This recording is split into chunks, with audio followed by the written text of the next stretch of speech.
So many freaks out there doing the little evil deeds they don't want to do. The voices made me do it. My dog made me do it. Jodie Foster told me to do it.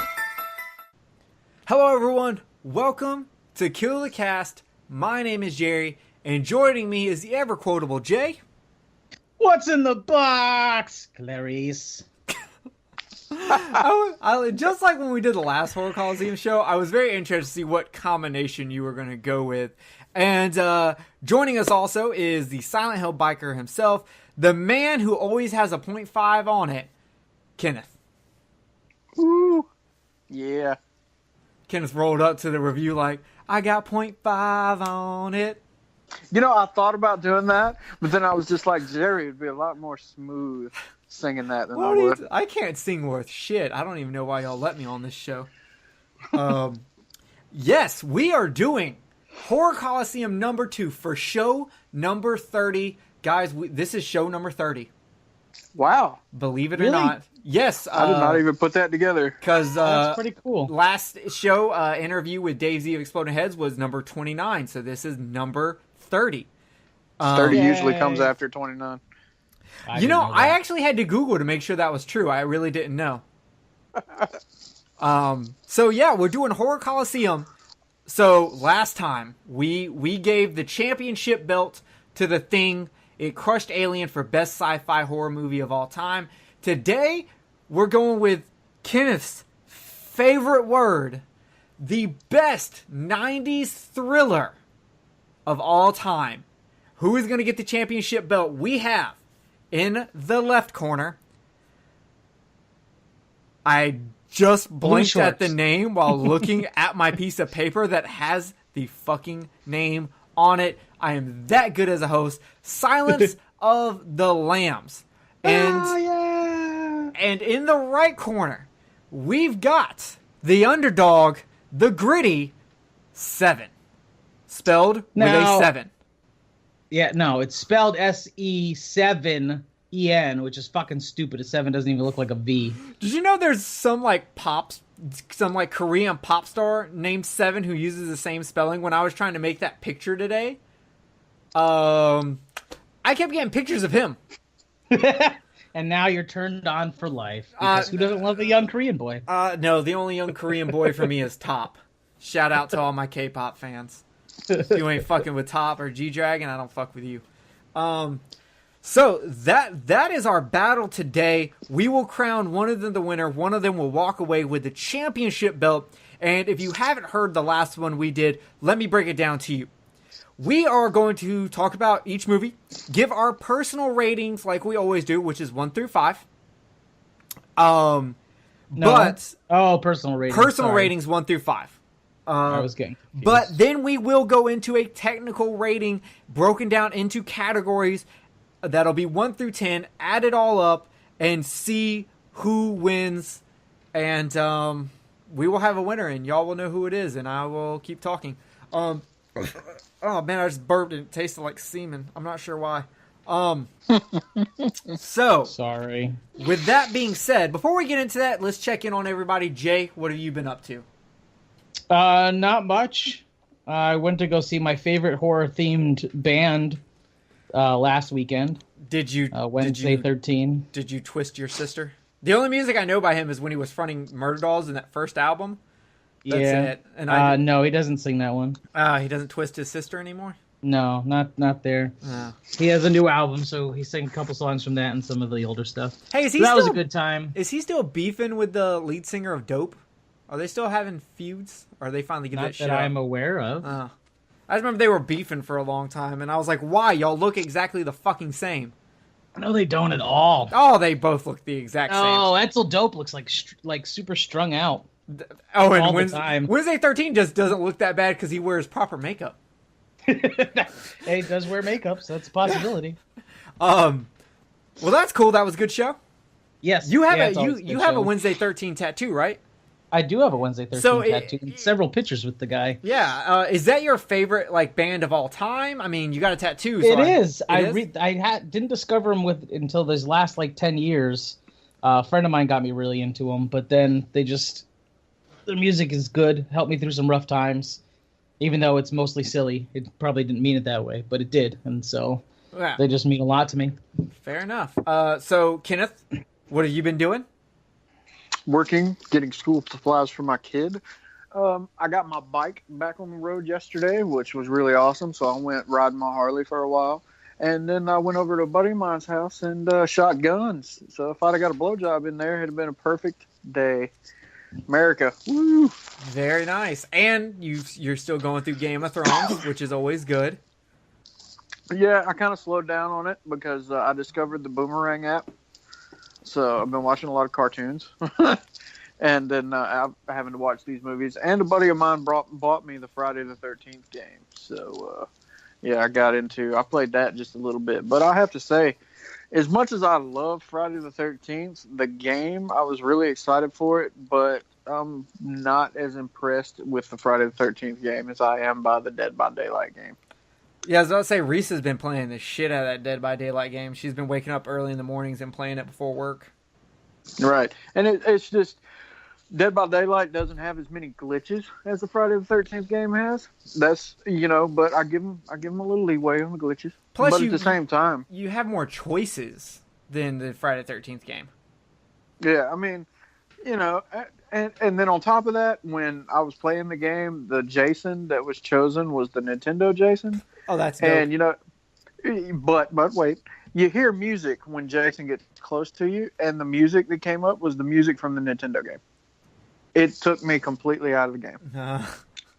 It went from it already wasn't really that scary. I mean, it was cool to have like the in the background, and stuff like that, and the normal Friday the 13th music in the background, and so it made it a little creepy and whatever. And then when you see a purple Jason running down through there and going around in circles and whatever.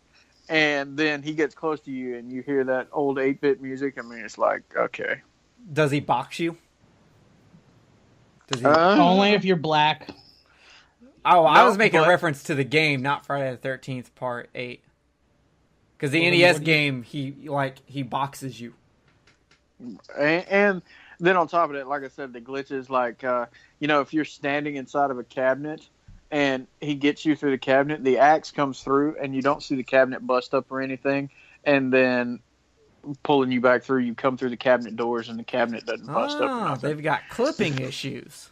Yeah, I mean, it was just... There's just things about it that I don't like, but I'm gonna continue to play it some. Fair enough. And Ken, what's your favorite band? We just found out what Jay's was. Do you have an absolute 100% favorite band of all time? Dude, that's difficult. I listen to so much music, man. Yeah, but you don't have one that you're just like, no matter what, they're your shit? I never really get tired of listening to Lamb of God. Oh, I do. I really dig that band. I've seen them live. Yeah, I've seen them 6 times. And I really, really like Oluvietti, or Oluvite, or however the fuck you... Eloiti, or however you pronounce it. It's a band from overseas, and they got a lot of like folk music from over there, like flutes and shit like that, and their metal. That band's pretty good. So they're like the Jethro Tull of metal. Something like that. Word. Well, as for me, it's like it's like if you were to go into Hobbiton and the Hobbits were making metal. Oh. Well then. Well, they're not your favorite band because you can't even pronounce their name right. So fuck them. Learn how to pronounce their name, you whore. As for me, I watched Warlock. It was good. Man. It was good. I liked it. I enjoyed it. The blonde Warlock dude was hot. I'd fuck him. Did you watch the special features?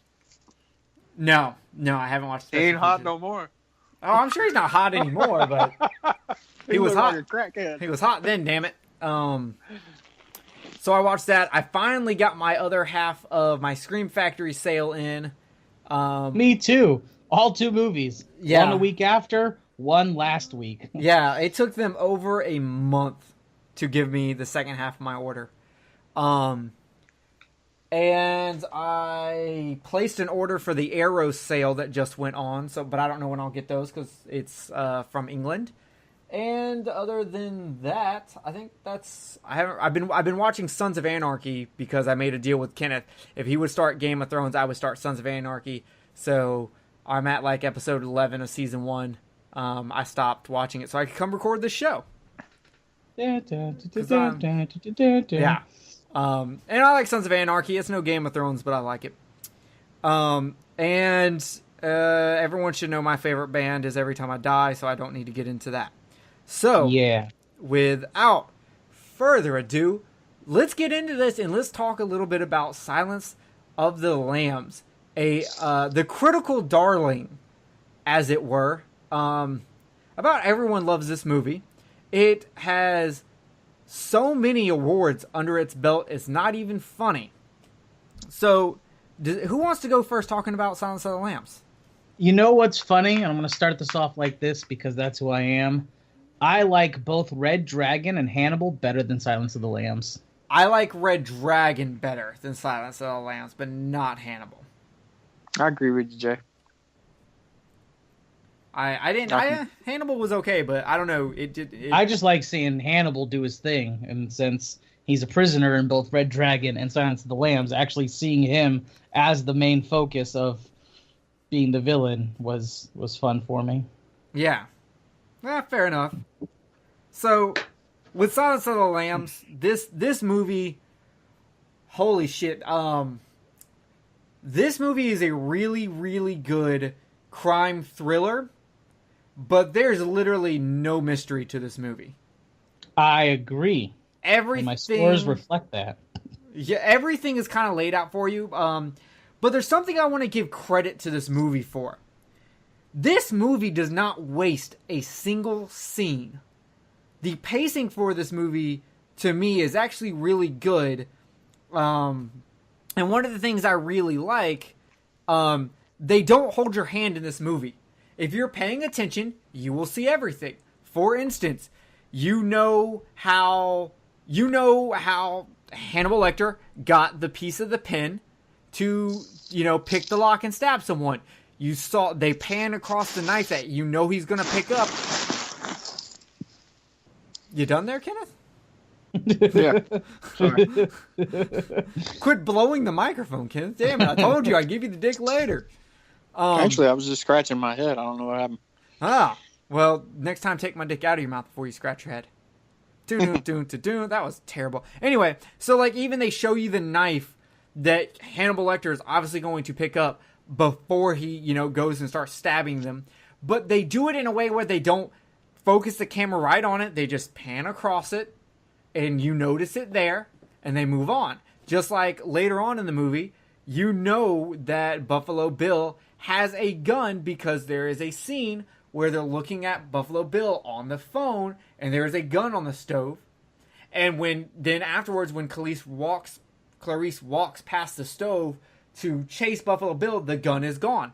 They don't shove it in your face or anything like that. It is just obvious if you do it. It's right there.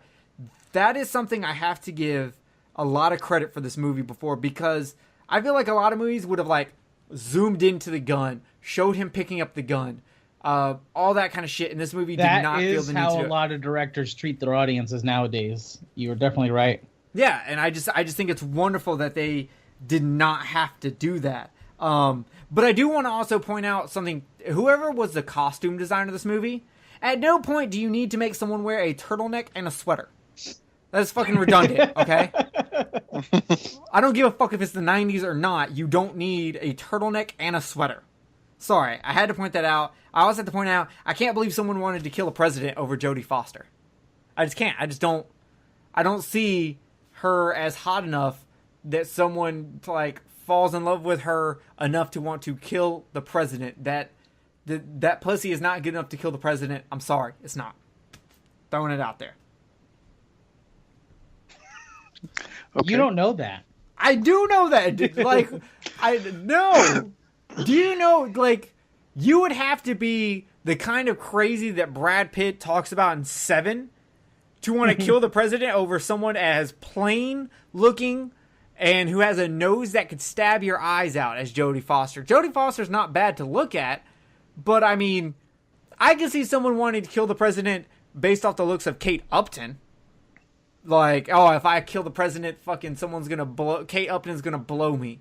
Like, I could see that's a reasonable crazy. That's a fair trade at this time and at this current time. Let's strike that from the record. But I'm just saying, like, I just don't see anyone doing it for Jodie Foster. She is literally, and I think she was a great pick for this role because you wanted someone who is kind of plain, who doesn't have, like, she's not ugly, but she's not, like, beautiful. She's very plain. She's very straight, flat as a board, stiff as a nail kind of thing. And that works so well for this character because she could be the, like, kind of meek, shy, and then at the same time be the really, really strong and persistent. And either way she goes, you believe it. And I gotta say, she did a great job on that Southern voice. I know Kenneth the whole time thought people were standing in his house talking to him in Georgia. So let's get on. Does anyone have anything they want to add about Clarice? No, I don't think so. Well, I mean, when I talk about all the actors over a whole, I might talk about it some more. Well, when we get into those categories, we'll do those. But I just didn't say anything that stuck out to you. You just kind of wanted to throw out that you had like in your notes. No, not specifically. Okay. The what you said about them not like holding your hand is a thought I also had. Yeah. So that's accurate. By the way, I mean, with the pacing, I'm sorry, with the pacing. I mean, it was the only thing. Well, hold on. I think we'll get into pacing when we get to pacing. If it's about that, leave it till then. We'll get into it, and it'll get sexy. I want to keep all the intense stuff for that. Like, by the way, is there any other movie that's won an Oscar that has a cum shot in it? I don't know if I'd call that a cum shot. There was cum, and it was shot. It was in his hand, and he flung it at her. Okay, a cum throw. I'm sorry, you've never Spider-Man'd a woman, but some of us have, including this guy. I'm just saying, it's not. I don't really consider it a cum shot. I'm just saying. Yeah, though I do have to say that he slung jizz across the hallway and hit her in the eye. Other than the fact that his dick was not in the shot, that looked exactly like a money shot. That's fair. I like the fact that Hannibal was very upset at that, and he talked the guy into killing himself. That was crazy. I actually want that's badass. Like Hannibal, and also the scene, but way before that, when Clarice first comes down there and the guy says he can smell her cunt, and Lecter makes her repeat that to him word for word what he said. I, in general, was just like, seriously, this movie said cunt and has an Oscar? And then the cum shot happens, and I'm like, seriously, it has a cum shot. And it has isn't the Oscar for Anthony Hopkins' performance? And hers. And Best Picture. Really? Dude, it got like 4 or 5 Oscars. I know Anthony Hopkins won. Yeah. Which is awesome. He's only on screen for it's like a total of like 5 minutes and 30 seconds or something like that, right? I don't know, but it was fucking fantastic. I think I'm gonna look it up because look at number. And look how many Oscars they have and what they're for while I continue to fucking talk nonsense. One of the things that the movie in general goes off of, and this helps with moving everything forward, is it never at any point gives you too much information. It never bogs you down. It is very tight moving forward, and I think that makes it a really enjoyable movie. At the same time, I also think that makes it to where there's not a lot of I'm gonna rewatch this to it's not like The Thing where I'm rewatching to try to figure out more shit. If I'm rewatching it is purely just to enjoy the performance. This movie is almost an art film, just with how perfect everything is done. 16 minutes. Anthony Hopkins won an Oscar for 16 minutes of acting. All right, does it say what the other Oscars are? No, I was just looking up his screen time. Give me a second. I'll look that up now. Okay. Kenneth, do you have any scenes that just stick out to you from this movie? And don't say the Bill likes to skin his humps, and that's how he got his name. Don't say that. Best Picture, Best Actor, Best Actress, Best Director. Yeah, see, 4 Oscars. 4 Oscars. And it has a cum shot. You know what's crazy to me is these movies are only 3 years apart, but they look like they're set in different time periods. Okay, which one do you feel like? What time periods do you feel like each one's set in? Well, like I would, if someone showed me Silence of the Lambs, I would say, and just said, what decade do you think this is from? I would say 80s. Okay. Whereas Seven feels like it's like straight out of the mid 90s. Okay, that's interesting. I'd almost say like if it wasn't, there are some of the exterior shots in Seven that almost look very 80s to me. Like the outside world looks very 80s to me in Seven, but everything else it definitely is mid 90s. So the best way that I can attribute to the way Seven looks is, to me, it always looked like a music video without music. Well, I mean, the director did do all music videos before he started with Alien 3. Yeah, but now he's like one of the most popular directors. Oh, yeah. Right. But my point is that's exactly the way it looks.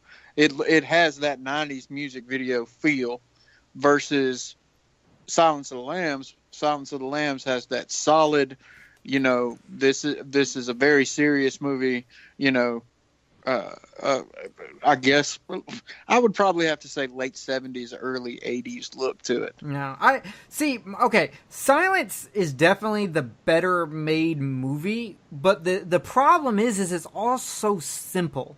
It's like a baker. He's just making another perfect loaf. It's perfect. It tastes good. Everyone has it. It's great. But at the end of the day, it's just a perfect piece of bread. It doesn't have, there's no spice in it. There's no edge to it. This movie, just put a little butter on it. This movie, to me, is so perfect that I understand why I don't watch it a lot anymore, because while I was watching, I was like, God damn, this movie is like perfect on like almost every level. Does it get like, it does exactly what it wants to do and wants to accomplish, but I'm just kind of like, a little bored. Like someone was like literally, I was going to rewatch Silence of the Lambs today, and it took Kenneth 2 text messages to convince me not to watch it and to go back to watching Sons of Anarchy. Yeah, it's because I didn't see the point. I mean, it's like if you've seen Silence of the Lambs more than twice, you know virtually everything about the movie. Yes, exactly. So I mean, I don't know. Kenneth, do you have any scenes that you specifically like really love in Silence of the Lambs? I really, really enjoyed, and this is going to sound fucked up, but I really, really enjoyed the whole sequence of when they were basically doing the not even a full, but kind of an autopsy of the chick that they found in the river. The one that had the diamond shapes on her back. Yeah, where they pulled the moth. Right. That I enjoyed that a lot. That to me was probably, one of the most powerful scenes to me, because you could see what Jodie Foster was conveying with her not being a seasoned, not even a full FBI agent at this current moment. So she hasn't really seen a lot of that kind of thing. So you could see it on her face, how uncomfortable it was making her. And then, but at the same time, the other people that were in the room, like her boss and the other guy, they were completely conveying, oh, we're just used to this. We've seen this shit so many times that this is just normal thing to us. And so I think the actors did a really, really good job at conveying all those things. And then on top of that, the level of realism to the dead body itself. And then on top of that, if you look at the scene where they're pulling the moth out, if you look at it close, I had a very, very hard time, and I don't even know for sure whether that was a dummy or a real person laying there with makeup on. It was a real corpse, actually. What? That was an actual corpse? No, I'm kidding. I was about to say. You were like, I didn't see that in my research. Because Jay doesn't know more than I do. What's going on? Time's out. If you can donate, instead of donating your body to science, you can donate it to be a scene in Hollywood for them to like pull a moth out of your corpse. Fuck that. Sign me up. Fuck someone living off of my fucking organs. I want my organs to be displayed in a Hollywood movie for my kids to see. There was one horror movie, I can't remember the name of it, back when they were doing the After Dark Film Festival, where they used an actual corpse, and it took place in a morgue. Damn, I can't remember the name of it, though. I know like there's movies that have used real skeletons, but Poltergeist. Yeah, Poltergeist, but like a real corpse I had never heard of. So I was about to be like, cum shot, cunt, and a real corpse. I didn't want how many fucking Oscars? Hold on a second. Let's reel this fucker back. Anyway, sorry, Kenneth, continue. But that to me is also another thing that just made that scene good, is because, you know, the majority of the time when I'm watching movies like this, I can tell the difference between a body or a head that is made, because in some movies it's really fucking obvious, you know, like Alien. Yeah, I say Alien. Or you know, or whatever. But at this, I could not tell the difference. I could not. I mean, I was sitting there and I was looking, and to this point right now, I still don't know whether that was an actor laying on that slab or it was a dummy. I'll have to look into that. Unrest. Unrest is the name of the movie that used the real corpse. Interesting. Yeah. Okay. So I have not seen that. Jake, do you have any scenes for Silence of the Lambs that you just absolutely love? I like when the SWAT team comes into where Hannibal's being held at the end, and they see the soldier strung up on the cage. That the lighting, the imagery, how it's revealed is just fucking perfect to me. I agree. That is definitely that's the scene that visually sticks out the most to me. So it really gives you an idea of how actually, you just watch them kill these two dudes, and you've heard stories about him the entire time, but it actually shows you how fucked up he actually is. While there's an entire police force in the same building as him, he took the time to fucking flay this guy and display him. Oh, yeah, and let's also take a second to think, okay, he stole the pen so he could write notes in the file Clarice left him while he was waiting for them to screw him over. And somehow he got to keep the file. And I don't know if this is a problem in the movie or not, but he got to keep the files the entire time, all through transition, so that he could then give them back. And keep in mind, he didn't have his drawings. Clarice had to bring him his drawings. So how did he get to keep that file but not keep the drawings? Is one thing that kind of always bothered me. And I started thinking about this because I was like, did he steal the pen so he could just write notes? And then afterward was like, well, shit, let me take this one piece out so that I can use it later to pick my handcuffs, because I know they're going to handcuff me at some point and maybe I can escape. And then I started thinking, wait, why did he still have the file? Well, if you look at it, Chilton took his drawings as punishment for Miggs before he ever got the case file. I understand that, but I just don't know how did Clarice ended up getting them. Oh, because she probably went to Chilton's office or went to Barney. And just stole that shit? Or asked Barney for it, because Barney's a cool motherfucker. Barney is a cool dude. I love him. Actually, that's the only thing that I have about Barney in my notes in the character section is Barney was cool. That's the only thing that I have about Barney, is that he was cool. Yeah. Is that the black orderly? Yeah. Yeah. All right. So, okay. I do have a scene. Two scenes I actually want to talk about real quick. So, the famous scene of Lecter and Clarice talking to each other, quid pro quo, giving each other information back and forth. The thing I want to point out, and I don't know if y'all noticed it or not, did you notice when Lecter is looking at her, it's him giving her information. But when she is giving him information, he is looking away almost to not be distracted by her so that he can clearly take in all the information, process it, and respond without being distracted by looking at her. Did y'all notice that? Yes, that makes sense. Yeah, because then you wouldn't give an emotional response based on what she was saying. Yeah, which shows that maybe he can't hold back his emotions at times. Maybe. Well, I think he loves her. I think it makes him a more calculated psychiatrist. Wait, if he loves her, is he going to kill the president because he loves her, or No? Oh, okay. But that's what I think. I think it makes him a more calculated psychiatrist. It was probably one of those things that he learned in school, in med school, about being a psychiatrist. Because, you know, when you're listening to somebody else's problems or something like that, you have to make an unbiased opinion about that to help them. Yeah. So therefore, you know, naturally, you got to learn all the different techniques. So that way, you know, when somebody's looking at you and they're crying and they're bawling and all this other kind of stuff, or being pissed off and whatnot, you know, their facial expressions aren't changing how you are. You know what I mean? Yeah. And, man, and watching Lecter is great. Like, the scene when he's talking to the senator and he's just like, "Oh, and Senator, love your suit."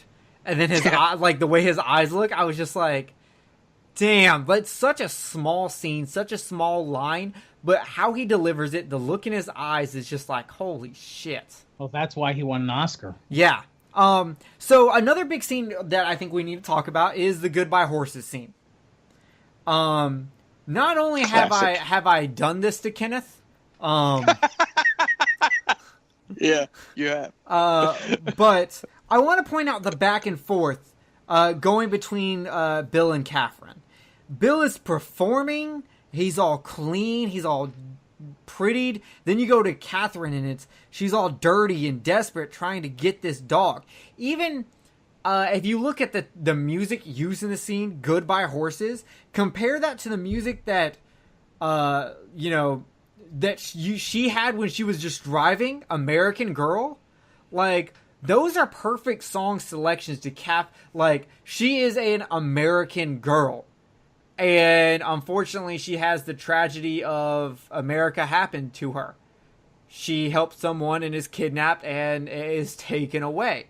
And for him, you've got the Goodbye Horses song, which is the most oddly upbeat, depressing song I think I've ever heard. Going on, and he can perform it and be sensual. But at the same time, there's this like layer of just sadness in that song. And I think it's very, the juxtapositions between those two songs and the looks between the two people in this scene is fantastic. Yes. I agree. So, question, do, any of y'all have any scenes you absolutely hate? Because I've got two scenes, three scenes, I guess, I really don't like.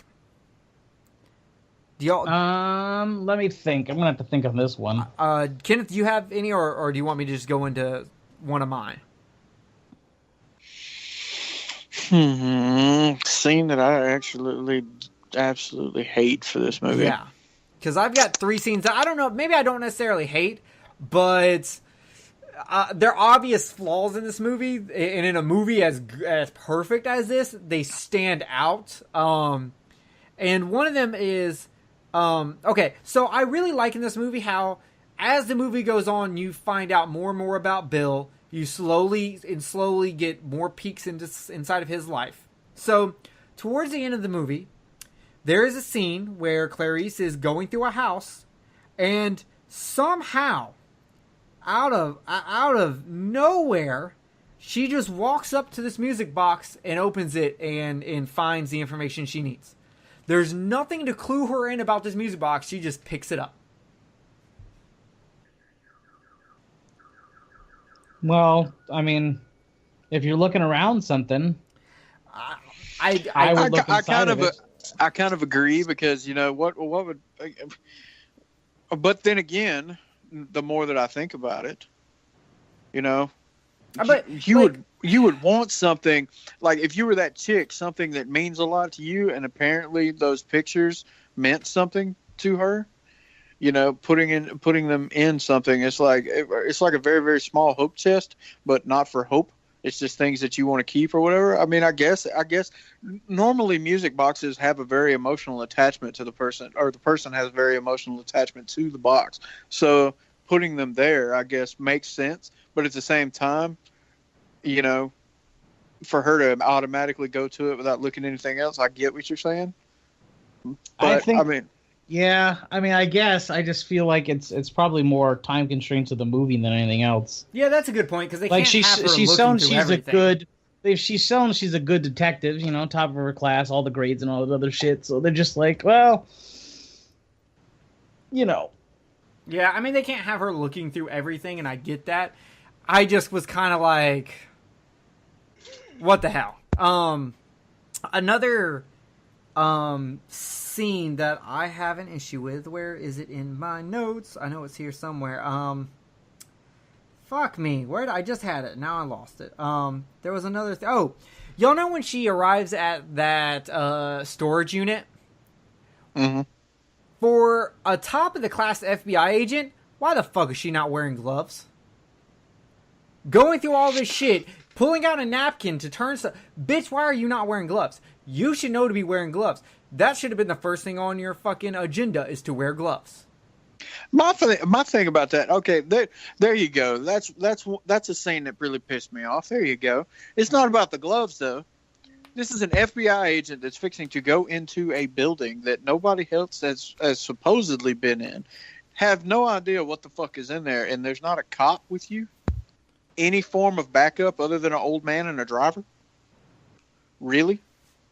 Yeah, that's a good point. It's a locked building though. Like there shouldn't be anybody in there. Yeah, but you don't know that. Are you going to take the risk of that? The landlord knows that. He said that they paid 10 years up in front and they haven't been back. That he's seen. He's not there 24/7. I'm sure. I guess, right. But I'm just saying that's probably the a safe assumption. Once again, though, we're talking about a top of the class FBI agent. If I mean, damn, that, I'm not even an FBI agent, and if it had something to do with a serial killer, do you think that I would go into one of these places by my motherfucking self? Fuck no. I would take somebody with me, the biggest motherfucker that I could find. So that way there's a bigger target for that motherfucker to fuck up so I can run. Because all I got to do is just be faster than that person. Yeah. So good partner you are. So yeah. Hey. Did he? Okay. So do y'all have any other scenes you really don't like or anything that comes to mind? Something you didn't really care for in the movie or anything like that? It's not because of it. It's not because of a technical thing. I have an issue, but it's not because of a technical thing. Oh, what is it? I want to know if it's mine. I just don't fucking like Dr. Chilton. Oh, well, you're not supposed to. No, I mean, it's just like, I don't like the actor. I don't like the character of him, but I don't like the actor. I don't like anything about that guy at all. I like the actor. He was in Boston Public, which is one of my favorite TV shows. So, yeah, I've never liked that actor in anything. Hey, funny enough, Boston Public? Boston Public was also the name of Dan Chase's gay gangbang. Oh, fantastic. Nice. No, I've never seen Boston Public, but I haven't either. I don't have that complaint with that character just because I feel like we're not supposed to like this guy, so I think it's very much intentional. But that's why you're saying it's not a technical thing. Right. Okay, so let's talk about, before we get into categories, I want to hit one more thing. The ending to this movie, it starts off great. You have the FBI honing in on a house. They're going to go into it. You also got Clarice actually going to Buffalo Bill's house. And the FBI's bust into a house and no one's there. And then Clarice opens the door and it's Buffalo Bill's house. And the way they did that, the editing for that, was great. Fantastic. But if you couldn't call that, you're an idiot. I mean, come on. Everyone saw that coming. But the truly creepiness of it is the night vision. Which once again, they showed him using night vision earlier in the movie, so you're not like, where the fuck did he get those Call of Duty glasses? He had them. And when he's like reaching out for her hair and everything, that is creepy as hell. But this is where Buffalo Bill makes the biggest mistake of the movie. He could have been 100% safe had he hit her with a hammer or anything instead of trying to shoot her. This is where his downfall is. He did not take the foresight to think 5 seconds of a gun click that she would hear that shit, and he didn't do it fast enough Oh, he definitely fucked up at the end. He was right in front of her, and instead of fucking air caressing her face, he could have been smashing her head against something. Yeah, exactly. Like, what a fucking idiot. I'm just like, come on, Bill. Jesus, get your shit together. Terrible serial killer. Yeah. And then you have the ending where you get the ominous phone call from Lecter, and it's a sunny day that becomes overcasted with a shadow, and the punchline is that he's having an old friend for dinner, and it was Kenneth's favorite character ever. Right. I meant to make a comment when we very first started talking about this, and I want to go back to it. You said that there is no mystery to the movie, and they kind of just lay it all out. But the mystery has absolutely nothing to do with the killer. It's all about Clarice and her past. I think that was a good way of character development, but I don't think that's a mystery. Well, you don't know what happened. Like, you don't find out until the end scene. So, like, usually thrillers, there's, like, this unknown thing at the beginning. When we start talking about Seven, it's obviously who the killer is and why he's doing it. And then when you get towards the end, you start finding out. And so at the beginning, you know that there's something that happened really fucked up to Clarice when she was younger, and you don't find out until the very end. I don't agree with you at all. I don't think... Well, then fuck you. I just don't think... first of all, I don't think anything fucked up happened to Clarice. Like, yes, her parents died, but it's not like she was raped or molested or anything like that. She just tried to save... Her eyes were raped when she watched her little lamb get slaughtered. She saw an animal die. I just don't think that's... Like, obviously it did... She saw several animals die. Traumatize her, but I don't think the great mystery of this movie is what happened to Clarice. The great mystery of this movie, the only way that makes sense is why the fuck did they name this movie Silence of the Lambs? That's your great mystery. That is the great mystery of this movie. Why did they name this movie The Silence of the Lambs? That's it, so they could have that one punchline at the end, are the sheep still screaming. There's your mystery, and that's a dumb bullshit mystery. You're a dumb bullshit mystery. That was insightful of me. I mean, I'm sure there are people that agree with you and probably think that, like, there's more to that. I'm just not one of those people, because I think this movie is very much on the surface, and there's not actually that much deepness to it. Well, fine then. I didn't say it was a deep mystery. I'm just saying that's the unknown of it. The unknown is why they titled the movie that way. Oh my god. No, but no, that's not a joke. That is, why is this movie called The Silence of the Lambs? Well, the mystery lies in Clarice's childhood. Because that's what the book is called. Yes.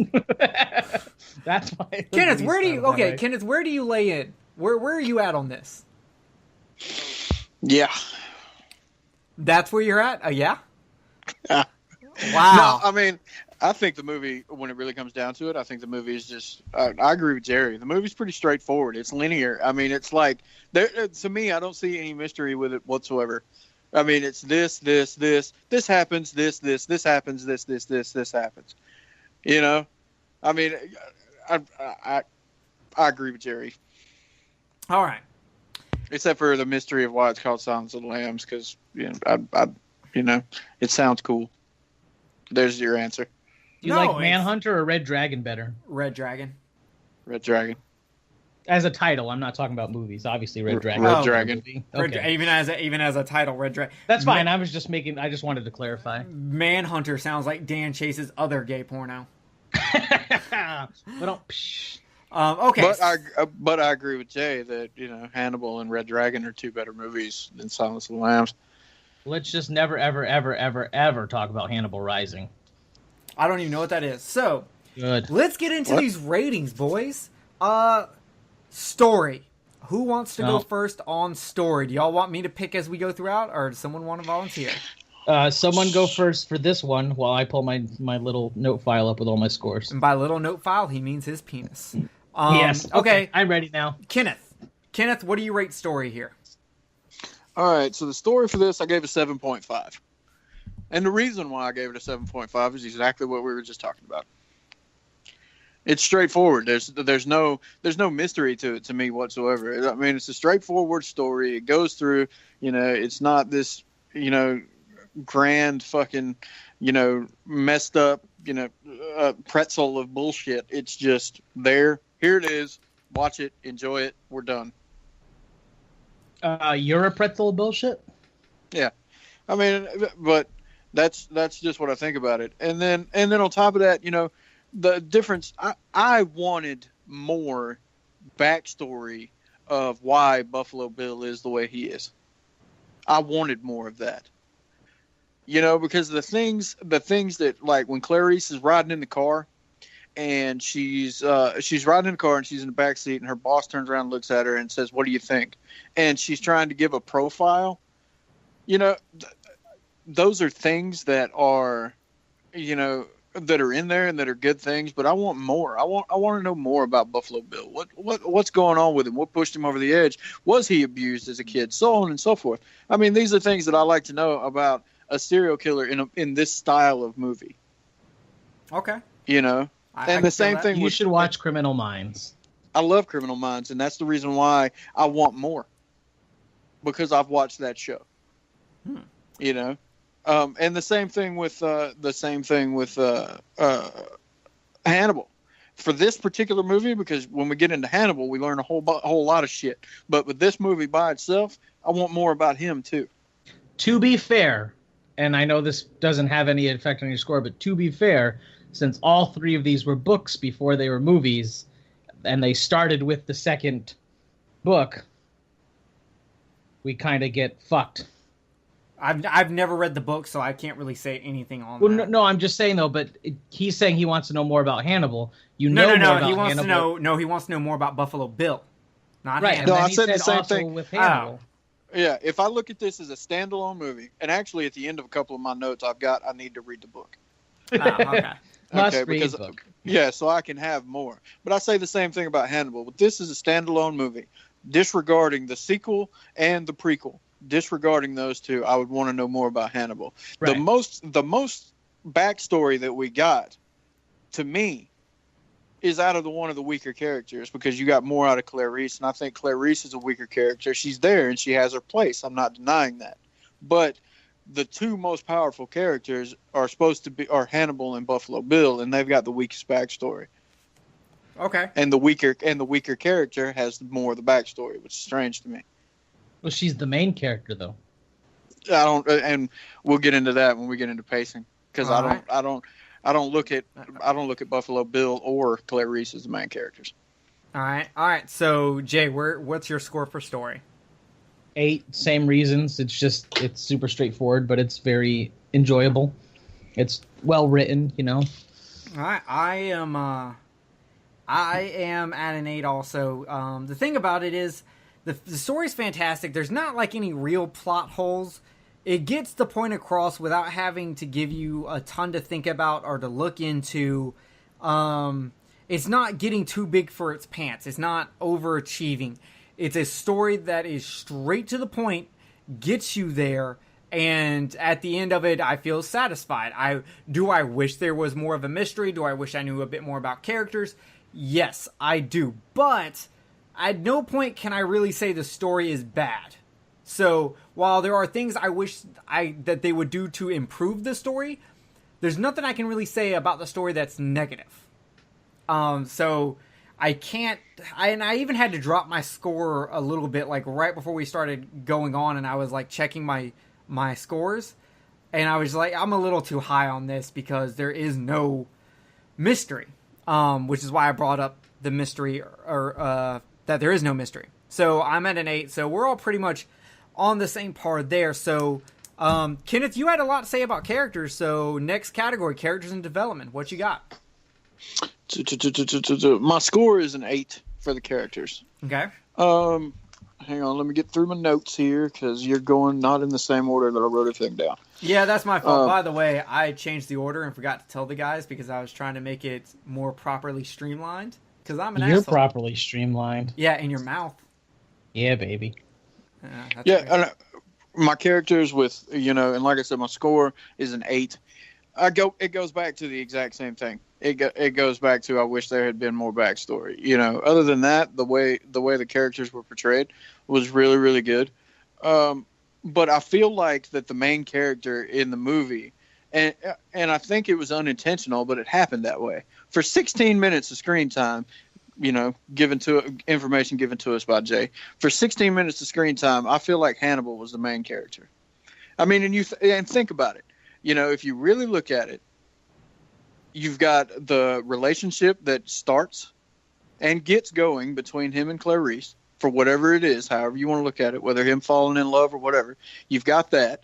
You've got him making a decision in the movie. He's been there for, how long did he say in the movie he's been in that cell? 8 years? 8 years. Right. Okay, so he's been in that cell for 8 years, but in this week's period, he figures out how to get out. We see him get out. We see him make the choice of what's going on with Buffalo Bill, talk to the senator, do all his fucked up shit, and escape. An entire storyline for a character right there. Everything for 16 minutes of screen time. And then you've got what's going on with Buffalo Bill. It had a weak backstory. You know. And then no real backstory. Right. He's got a weak backstory. He's got, you know, and in comparison, the violence level of him is not nearly as shocking as the few things and what we see Hannibal do. When in reality, the only thing that you really see Buffalo Bill do in this movie, but the movie's mainly supposed to be about him, is fucking catch a chick in a hole, put her in the van, put her in a hole, and then chase Clarice at the end of the movie. You see Hannibal fucking bite somebody's nose off, fuck people up, beat the shit out of somebody with a stick, and then later you see Hannibal peel somebody else's face off of his own face to escape. Oh god, that's so badass. Right. You know, I mean, so all these things, I mean, the focus, like I said, for 16 minutes of screen time, the focus is on Hannibal. Buffalo Bill's just there. Same thing with Clarice. Okay. See, I disagree. I disagree also, but that's because, man, Jay might be with me. I do think Clarice is the main character, and I do think Buffalo Bill is the main antagonist. I think Lecter is the plot device. I think he is what is constantly moving the plot forward. Every aspect of this movie that moves this forward is almost always Lecter. He is a plot device that is constantly moving everything forward. He's the connection to everything. He is the backbone of the movie, but the main character is still Clarice. She's the one we're following. She's the one we're identifying with. She's the one we're rolling with. So in the and that's and yes, she is the focus, and that is in the most traditional sense of making a movie. Which once again, this movie is actually made very traditionally. But so I understand what you're saying and where you're coming from. And I do get it. I completely understand it, and I think it is a 100% viable option. I would not sit here and be like, nope, that's wrong. I think it's 100% optional. But I just don't see it that way. I do think everyone takes a backseat to Clarice and Lecter, but that's kind of what makes the movie work. This movie is so tight. They have so very little time to give us a lot of background information and all that, because of them jumping through everything, like, because the timeline of this movie is kind of weird as you go through it. But I see Lecter as a plot device, and so I gave it an 8 out of 10 for characters and character development. While they didn't give us enough, I think they gave us everything we needed to make the make the movie good. Much like the story, it got the point it needed to get to. Jay, where are you at? I gave it a 9. And I gave it a 9 specifically because of Hannibal. The performance of Anthony Hopkins, the character, the little bit of time we're given with him. Just if I were to score every character individually and then take his score and average it all together, that's why I get a 9, because he is just amazing. Like you both, I thought Buffalo Bill was kind of weak in the backstory department, but I also felt with the focus being on Clarice and her relationship with Hannibal, a lot of the times we didn't really need any more information on him. Like, he's kind of he's there to be the antagonist and nothing else, so we don't really need to know or feel anything about him. But yeah, with Hannibal being in the movie, he brings the overall score to a 9. If you were to take him out, it'd probably be like a 7 or a 6 for me. Fair enough. Okay. Let me say this one last thing, and Go ahead. then we'll move on. Just one last thing. Okay. The reason why I, in my opinion, see Hannibal as the main character, and and like I said earlier, I don't think they may not have intentionally did this. I watch this movie and get through the parts with Clarice and the parts with Buffalo Bill so I can get to Hannibal. Hannibal is the one that I pay attention to. He's the one that I want to know more about. But the movie brings me to him. And for me, all I care about really in the whole grand scheme of things, knowing about Buffalo Bill's cool, knowing about Clarice is cool. I want to know Hannibal's beginning, middle, and end in this story. But the issue is that statement to me goes more of what I was saying, that he's the plot device. He is the most interesting character, but that does not make him the main character. You know why he's the most interesting character, though? Because we don't know dick about him. That's also true. I mean, we don't know dick about Buffalo Bill either, but we don't get enough. But because of his time with Clarice, we get more experience with him. We get more interested in him. If it was flipped and we got more time with Buffalo Bill and we found out more about how Buffalo Bill falsely thinks he's a transsexual or transvestite, I can't remember which term they used, then maybe we would find Buffalo Bill more interesting. But I think, Kenneth, that I like I said, I get where you're coming from. He may be a plot device to the people that made the movie. He's the main character to me. And like I said, Let's put it that way. I get that. I just, like, I don't think since all that this makes stuff him... is based on and all this stuff's based on opinion anyway. So, I was just voicing mine, and I get where you're coming from. I do. Yeah. Okay. Well, let's move into pacing and editing. So let's start with, I guess, Jay, you want to hit pacing and editing? Yes. I gave Silence of the Lambs an 8 for pacing. All right. Because for the reasons we've already kind of talked about, where it's straight to the point.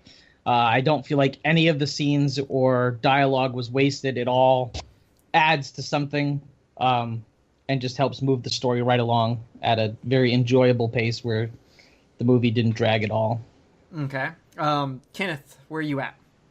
I gave pacing a 9 on this, and the reason being is because, like I said, I mean, it is just straightforward. It is just boom, boom, boom, boom, boom, boom, boom. There's no really downtime. There's no lag time. I mean, it's just info, move on, info, move on, info, move on. And so I really enjoyed that. The only reason why I didn't give it a higher score is because, and this may have been just my personal issue, is the one scene with how Clarice ends up at Buffalo Bill's house. It was a little unclear to me how she got the clues to go to the seamstress's house. Oh, because she asked the girl, did she have any friends? Oh, well, she did that. She was really into sewing, and she sewed with this lady. Yeah, all that stuff. Yeah, I remember that part because she was talking to her in like a diner or a bar or something. But I remember that part. But how all that stuff came together was a little bit hard to follow for me. And it may have been just because, at that moment my mind slipped somewhere else or some shit. I may have picked up my phone or whatever. But that was the only reason why I didn't give it a higher score, because at that current moment, it just seems like how that instance of basically how she got to the chick that she was having the conversation with, all that together. You must have got distracted at some point, because it was basic.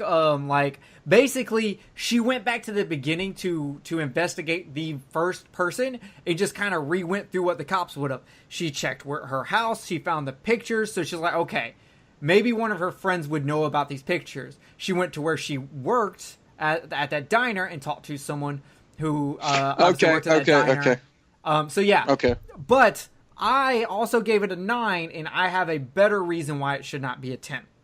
Now, at no point am I bored. It all keeps moving forwards. Now, there are times where there are some scenes I feel just are not needed, and that's why I don't give it a 10, but I still give it a 9, because even though those scenes I'm just kind of like, okay, whatever, those scenes actually act as really, really smooth transitions.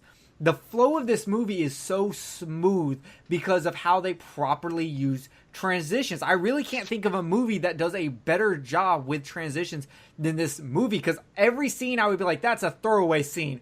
I have to reel that back in and go, nope, that was a fantastic transition. So, because of that, it kind of makes you realize that the movie respects you. It doesn't need to hold your hand, and it's just so smooth. I just can't give it a 10 because even on those scenes that I think are smooth transitions, I'm still like, maybe edit a couple of seconds off of this because I don't need to see her jog through the entire fucking woods or anything like that. So, and maybe I'd be wrong, and if they did trim those, maybe I would end up being like, oh, never mind, it doesn't work. But this is probably as close to a perfect pacing as you can get, and pacing is one of those things where I don't fully know if I could ever give a movie a perfect 10 pacing, and I'm not sure why. So I don't know how y'all feel about my statement, because it doesn't make a lot of sense to me, but it's how my brain works. So, with that being said, let's get into atmosphere. Take it off, Kenneth. I think I gave it a 7.5 for the atmosphere. And I think that while still having a dark and slightly creepy atmosphere, because everything did seem kind of gloomy. But overall it seemed like, I don't know. I guess it was more. I like movies that have like that have like a color overtone to it. You know what I'm saying? Like, how you got like The Matrix that had a lot of greens in it, and then other movies like that. I like those types of things for atmosphere. This was really grounded in real world, so I'll give it that. But it just wasn't. It didn't give me one of those overall fucking just kind of sinking down into myself atmospheres. It didn't give me that. It was more along the lines of I was just sitting on somebody's shoulder and going along for the ride. Fair enough. You know what I mean? Yeah, no, I actually with you. I think I've got some stuff I can expand on that with. Jay, where are you at for atmosphere? Atmosphere, I have it down as a 7. The only time I feel like, so maybe I'm misunderstanding the question wrong, but to me, I didn't feel like there was any like atmosphere unless we were in the scenes with like Clarice and Hannibal. That's when I felt atmosphere. Otherwise, it was just, the movie going through its paces. So I gave it a 7. Yeah. Okay. Does that make sense? No, I get what you're saying. Sometimes I have a hard time explaining how my brain works. I also give it a 7, and it's because the atmosphere only kicks in very certain scenes. It only gets tense where the suspense actually kicks in very certain scenes. Other than that, it's never in your face, and even in the scenes where it is in your face, it's barely in your face. It's just kind of in your face. It's the atmosphere in this movie is so subtle, it's not really there. And I think that's because the atmosphere in this movie is not artistic. It is not built into the scenery. It's not built into the sets. It's just there. See, that's exactly how I feel.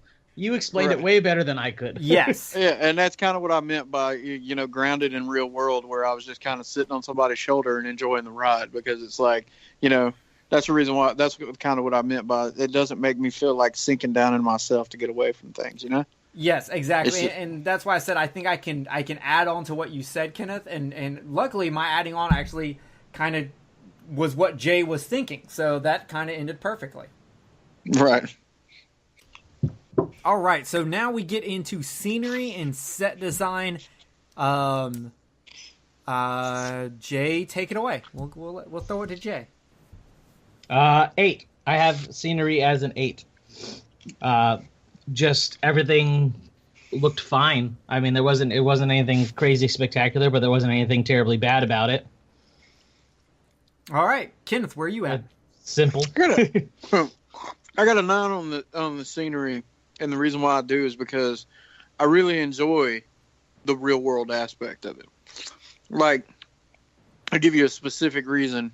You remember at the beginning when, Clarice is running through the woods for that really, really long fucking time? At the beginning of the movie? Mm-hmm. And then they come and say, hey, you need to go see, I can't even remember her boss's name, but yeah, you need to go see him. And she goes through all that stuff when she goes into the building. Okay, if you watch other things that have to do with FBI or government stuff, they make all their buildings look all crazy glamorous and shit like that. And this did not look like that at all. It was painted white cinder block walls. just going up and damn people's desks just sitting there, and it wasn't a big badass looking mahogany desk. It was like the ones we saw teachers had in damn school, you know, where it's metal on the bottom and wood on the top and all this other shit. I really, really liked that aspect of it because it gave it real world. It made it seem like this wasn't a fantasy. It was, this could really, really happen, in which case it could, but that's what I enjoyed about the scenery, and everything was like that. I really, really enjoyed it. And I'm at an 8 also. This movie does a really good job of making the background always fit, and it's never distracting. I never feel like I'm distracted by the background, and that can be a good thing or a bad thing because it on the good side, I'm paying attention to what they want me to pay attention to. On the bad side, I'm never looking in the background to see like subtle hints of anything or any kind of visual metaphors. I just never am, and so that's why it's an 8 instead of a 9 for me. So with that, let's go into acting. Kenneth, acting. Acting in this, I gave a 9.5. I mean, all right, when it really comes down to it, I mean, think about it.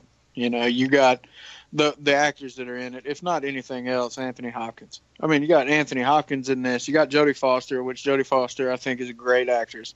I mean, you got all these different people that are fantastic. You know, so it's one of those things. And then what else did I have on here? Yeah, that's pretty much all I've got for acting, is that the acting was superb. Because you got great actors all the way around in this, and I mean the awards that this movie has won says it all. Agreed. Jay, where are you at? 10. Just everybody did everything they were supposed to. I didn't feel like there was a weak performance from anybody, not even like the little side characters or extras. Yep. I just thought it was perfect all the way around. And I'm with you. I gave it a 10. My note literally just says I don't have a single complaint about anyone's acting. Because I don't. Everyone's amazing. And the Hannibal Lecter, I mean, is acted so well that you would think that he would outshine everyone. And technically he does, but not in a way that makes you feel like other people's acting isn't good. And I think that's something very hard to pull off. And so I can't do anything but give it a perfect 10. So special effects, Jay.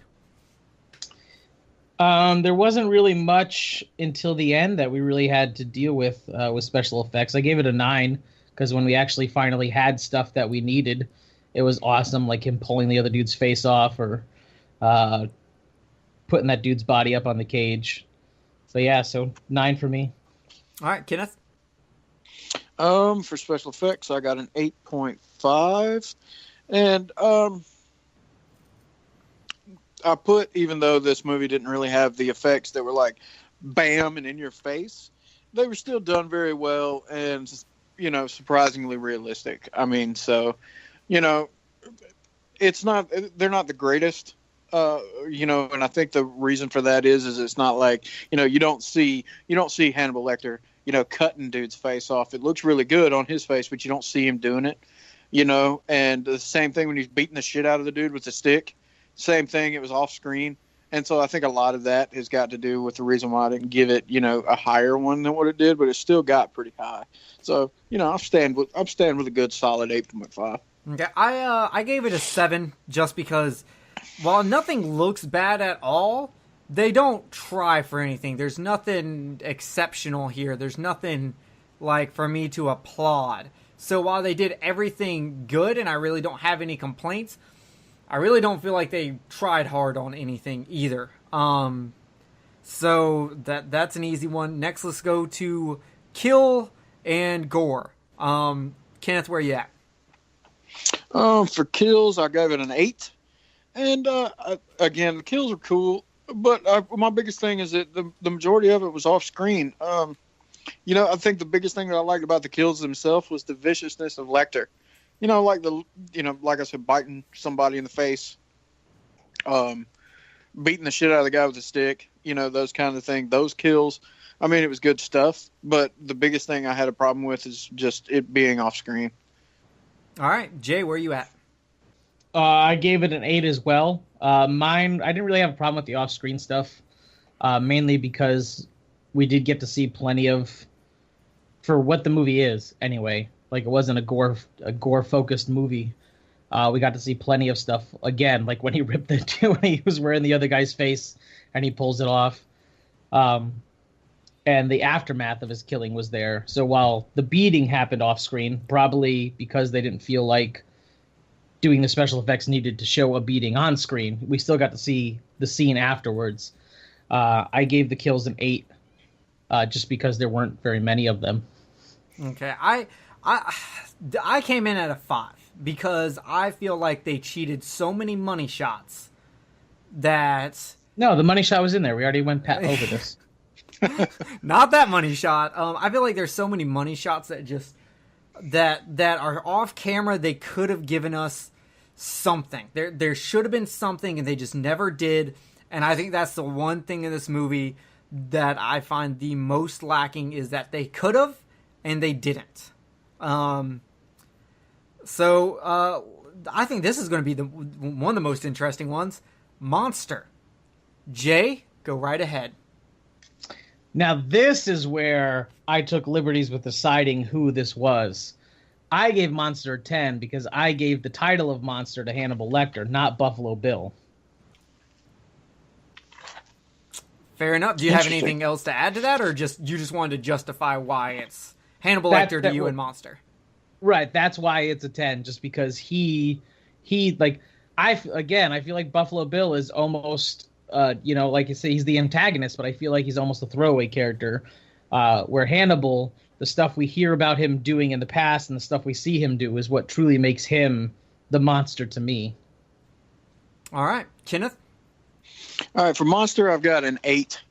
And a part of this is kind of in agreement with Jay, but just hear me out. All right, so in this movie, you really have 3 monsters. You have Dr. Lecter, Buffalo Bill, and Dr. Chilton. I think it comes down to who is the best. I know that the movie was supposed to be about Buffalo Bill, but he seemed like the constant running story to put some people to where they needed to be, basically what I said earlier. But in my personal opinion, Dr. Lecter was the best monster. He had the intelligence, knows exactly what he is, doesn't try to hide it, none of that other stuff, and he does the best kills. So, he was, to me, he was the greatest monster. Buffalo Bill was interesting, but at the same time, I wish there was more backstory on Buffalo Bill. So I agree that Dr. Lecter was the best monster. I just think there were 3 monsters in the movie. That's fair. So I gave Monster a 6, and my rating is that low because I feel like they used Hannibal as their reason to why you don't get a lot of Buffalo Bill, to try to make him the monster, but my problem with that is that I always see him as a plot device. I see him as a plot device. Like Kenneth, you just said that you like Buffalo Bill was only there to get the movie moving forward, but I feel like that's Hannibal. I feel like Lecter is the one making everything move forward. He's moving the plot behind, but he's not the hero, he's not the main character, and he's not the main villain. He is the plot device. And so because of that, the monster is supposed to be Bill, and we're just so lacking in Bill that it's frustrating. So I have a problem with that, and because of that, I could only give it a 6, and it gets that little prop because Lecter kind of makes up for it. But I gotta punch him right here and just be like, y'all screwed up on Buffalo Bill, who was supposed to be your monster. So I was interested to see how we were all going to go with that. So let's go into the opposite of that, Hero. Kenneth, go into Hero. 6.5. All right, so I think that Clarice is one of those heroes that definitely doesn't know it. She just comes at it by happenstance. She's just this chick that's going in there. She's trying to make better in her career and whatever else, and she just happens to turn out to be, the person. Like it happens. Happenstance. She shows up at this person's house to question somebody else, and then just happens to come across Buffalo Bill. doesn't expect him to be there, so on and so forth. She's just going about questioning people. So, I enjoyed her, but she wasn't the strong type hero in a film like, the last Horror Coliseum we did, where Ripley was definitely strong, and Kurt Russell's character was definitely strong. So it's like she wasn't. She was just kind of there. She was like an accidental hero, if that makes sense. Well, yeah. Yes, but I also feel like when comparing her to people like Kurt Russell's character, whose name I can't remember, and McCree. Ripley. Yeah, there you go. Yeah, McCree. I couldn't remember it either. We're talking about two regular humans who were fighting off extraterrestrial beings versus just an FBI agent doing essentially what is just their job. Like, nothing was extraordinary about her, and maybe that's more like why you feel like that. Yeah, you just basically slimmed up exactly what I was thinking. And that's the reason why I don't give it, from a cinematic standpoint. To me, that right there just shows how much this movie is grounded in realism. Yeah, and okay. I'll give it credit for that. And Jay, what's your score? My score for Hero is 7. Go ahead. No, what were you gonna ask? I was going to say, did you have anything to add on to what you had just said, or was that, like, your main point? No, those are my main points, and I'm pretty much on the same page as Kenneth. It's I didn't feel that she was spectacular. She was just good at her job. I actually find it very funny, because both of y'all hit on points that are in my notes for this. I gave Hero a 7, because, okay, so much like Ripley, she is a female character who, at the very end, does not shy away from the enemy, but chases, goes forward, tries to save life, tries to get it. Now, but it just feels like, much like Kenneth, I just feel like she ends up stumbling on into the very end, but luckily does make the decision to, not wait for backup, tackle it now, get it. And so that's why I did not rate it a 6. But I could not rate it an 8 because it is so normal. It is so, like, that's her job. That is what she's supposed to do. It's not like so Jay, you brought up the point that, she's just in the regular world. She's not fighting an alien. You had, in Alien and Thing, you had ordinary people who, while they did have basic skills, they were basically just glorified pilots who stepped up in an extraordinary situation and took control, handled business, and went after it. Clarice has the almost exact same thing where she is handling business, but it almost seems like it's just all happenstance. It all just kind of happens. It doesn't feel special. It doesn't feel important. It doesn't feel anything like that. So we're all three basically on the exact same terms, and I actually thought it was really funny that Kenneth had brought up a point that I was going to bring up, and Jay brought up a point I was going to bring up. So we are all, like, if Kenneth would have came up that 0.5, we would have all been in the same boat. Yeah. So, score. Let's, Jay, what you got on score? Oh, score as in the music. Ha ha ha, Yep. ha. I'm so funny.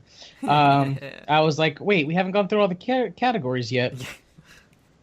Yeah, so this, by the way, it's still soundtrack on my on my page. This is 5. Okay, let me say this real quick. This used to be soundtrack, but I realized that it would be better to be called score instead of soundtrack because it's more properly, we're talking about, when they put out the soundtrack, they're going to add songs onto it that we're not talking about that. We're talking about the music in the actual movie. So score. Jay, go ahead. I want to clarify that I'm understanding this correctly. To me, a score is the instrumental music that plays during scenes. The soundtrack is any actual song produced outside of the movie, inside the movie. I consider because when you go to the store and you buy a soundtrack, you get songs that were in the movie, and then sometimes stuff added, but you don't get any of the instrumental scene music. When you buy the score, you get all the instrumental scene music.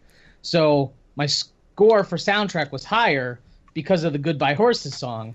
But if we switch to score, I take that out of the equation and it gets lowered. Okay, I'll fix it. Okay, so it'll be score / soundtracks because I consider the score the music in the movie. whether it's the instrumentals or if it's using a pre-existing song for a scene. That is what I consider score, but I do actually think Jay might be on the right side of this, so we will call it score/soundtrack. But we are strictly talking about the music in the movie.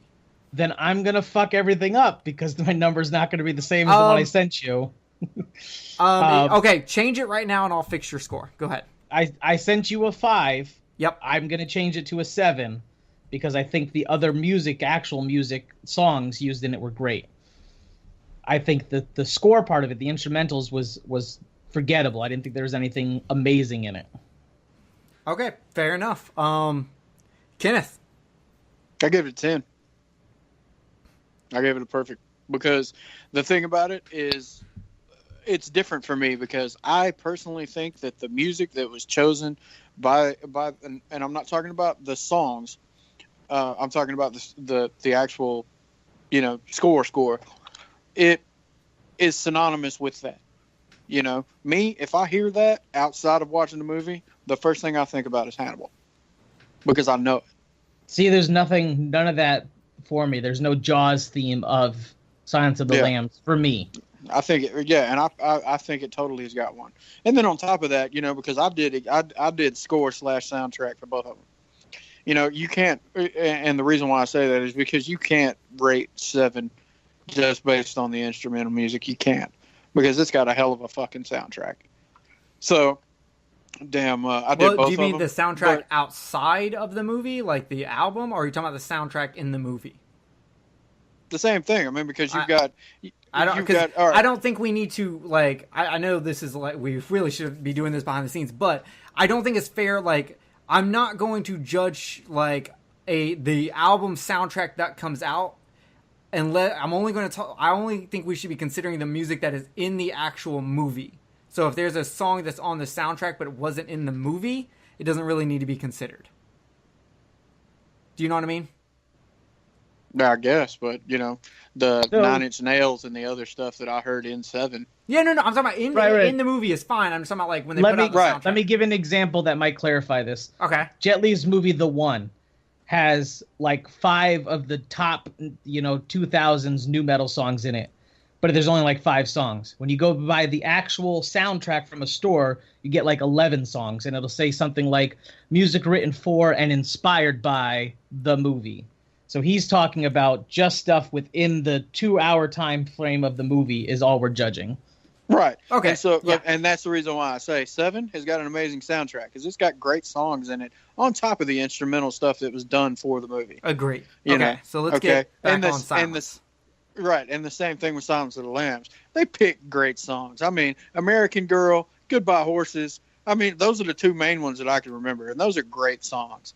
And then on top of that, I honestly feel like that the music that is played, inside that, all synonymously makes me think about Hannibal. It always will. Fair enough. Silence of the Lambs music is something that I recognize. So... I gave it a high score also. I'm at a 9. I couldn't give it a 10 because towards the middle of the movie and the end of the movie, I kind of stopped paying attention to the music. I didn't notice it as much. And like Jay, if someone played the theme for Silence of the Lambs, I don't think I'd be able to be like, oh yeah, that's the theme for Silence of the Lambs. I wouldn't be able to.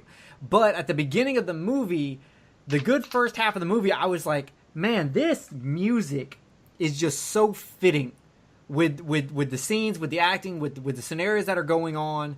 And then the songs that are used, I've already told you the comparison of the songs with the scenes, why I liked that. And so that's part of the reason why I named it a little bit higher and I gave it a 9. So with that being said, let's move into scare factor. Kenneth, does this movie scare you?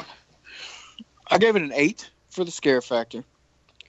And the reason why I gave it an 8 is because this movie, like I said, is really grounded in reality. I mean, I could see this entire scenario happening in real life. 100%. Well, luckily they haven't found my bodies yet. And to me, putting yourself in that kind of situation, like I always tend to, and looking at it from that point of view, that makes it terrifying. Is the fact that there could be a dude. I mean, hell, look at Ed Gein. This movie, parts of this movie was based off a guy that really skinned women and wore them. Really made a suit out of women. Yeah, but I don't like when people compare it to Ed Gein, much like I don't like when Texas Chainsaw Massacre is compared to Ed Gein, because let's also keep in mind, Ed Gein mostly robbed graves for his skin. Is that how you say his name? Gein? Yeah, Ed Gein. I've been saying Gain this entire time. Oh, no, it's Gein. Yeah, well, fuck him. But I do understand what you're saying and how that is terrifying. But I actually had a harder time being scared by putting myself in the situations because the two monsters would never go after me. One's going after bigger women that he would skin, and the other one is eating like high class people. Like, and I'm just neither one of those people, so I feel relatively safe in this movie. And the only time I really get creeped out by it is that see, that's the thing about it. You feel relatively safe. Well, yeah, You do because personally. I'm putting myself in that situation, and I have a harder time putting myself in that situation. And while I do think the movie is very, very believable, I do not believe the Hannibal escaping. That I don't. That I'm like, no. Well, that's a little off, but the Buffalo Bill scenario. Yeah, but it's just. And so I think if I was a woman, I would be more scared. Yeah, I was looking at it from all aspects, because, looking at people that I know. I mean, I hang out with people that aren't exactly, skinny like you. And so to lose somebody to something like that, or to be in that type of situation where you're having to deal with that, or a family member, or so on and so forth. I mean, I put myself in that part of it as well. Yeah, and I get that. Yeah, so for me, I could only give it a 7 because the night vision scene was the only time I really felt creeped out. And that's really all I gotta say about it. Jay, where are you at? Oh, I thought. Oh, I know. I talked so much. I thought I gave my score. What? Scare factor 8. Where are you at? 8. I gave it an 8 too. Okay. Any particular reasons, or did we cover it? Just the ones that we already talked about. Okay. It's just for this, because it's not set up as a scary movie, quote unquote. Like, there's no jump scares, there's no actual monsters or anything like that. I just related the tension of the different scenes as my scare factor for this movie. And I thought if you've never seen it before, a lot of these scenes would be very tense, so I gave it an 8. Okay. All right, so let's get into entertainment. Jay, does this movie entertain you? Yeah, I gave entertainment an 8 as well. Like I said before, the acting is really well done. The story is straightforward. The pacing, pretty much all the stuff we've already covered goes into why I would give the entertainment value an 8. All right, Kenneth? I gave it an 8 as well for the very same reasons. I mean, it was entertaining, had great acting. It's worth watching. I mean, it's not one of those movies that I thought sucked, obviously. So, yeah, it was entertaining. It was good. Okay, I gave it a 7 because I cannot see me watching this movie but every couple of years, because once I watch it once and I enjoy the perfection of it, I'm done. There's not a lot of brain food here, and there's not a lot of, like, couch food.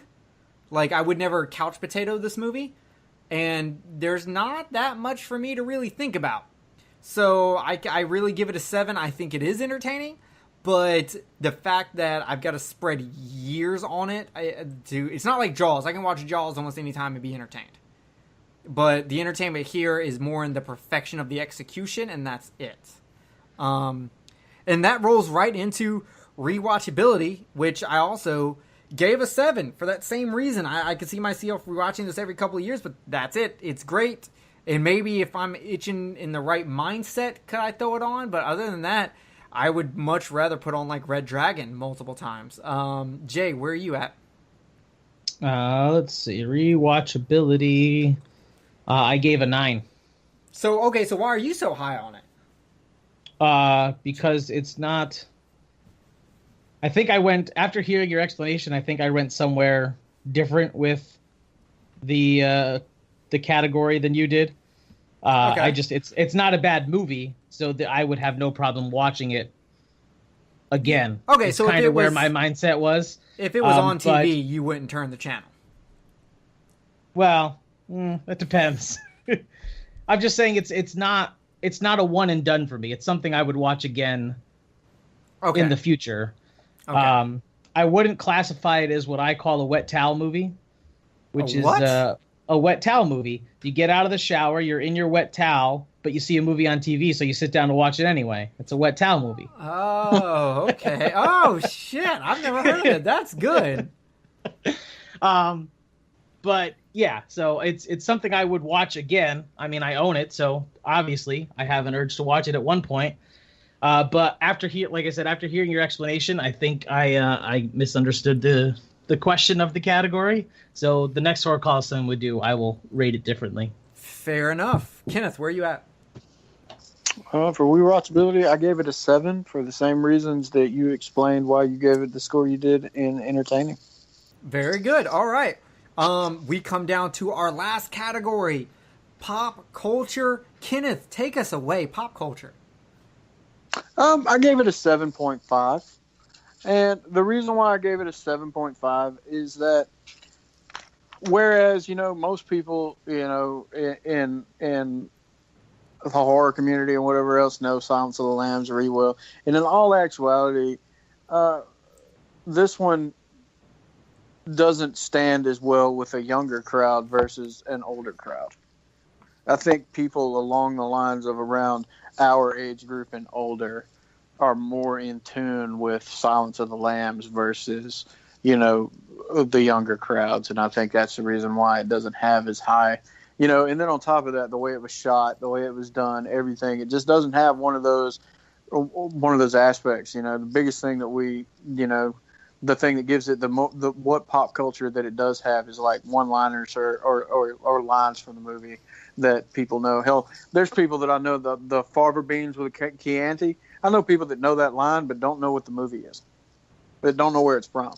Well, that actually just know. shows how much pop culture the movie has, though.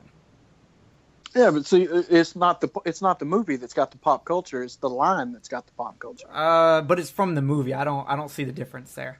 Yeah, I'm gonna have to agree with Jerry on this one. Okay, well let me completely explain. see the difference. Let me explain my side of it, and we'll see what because I feel like Jay is gonna be with me here.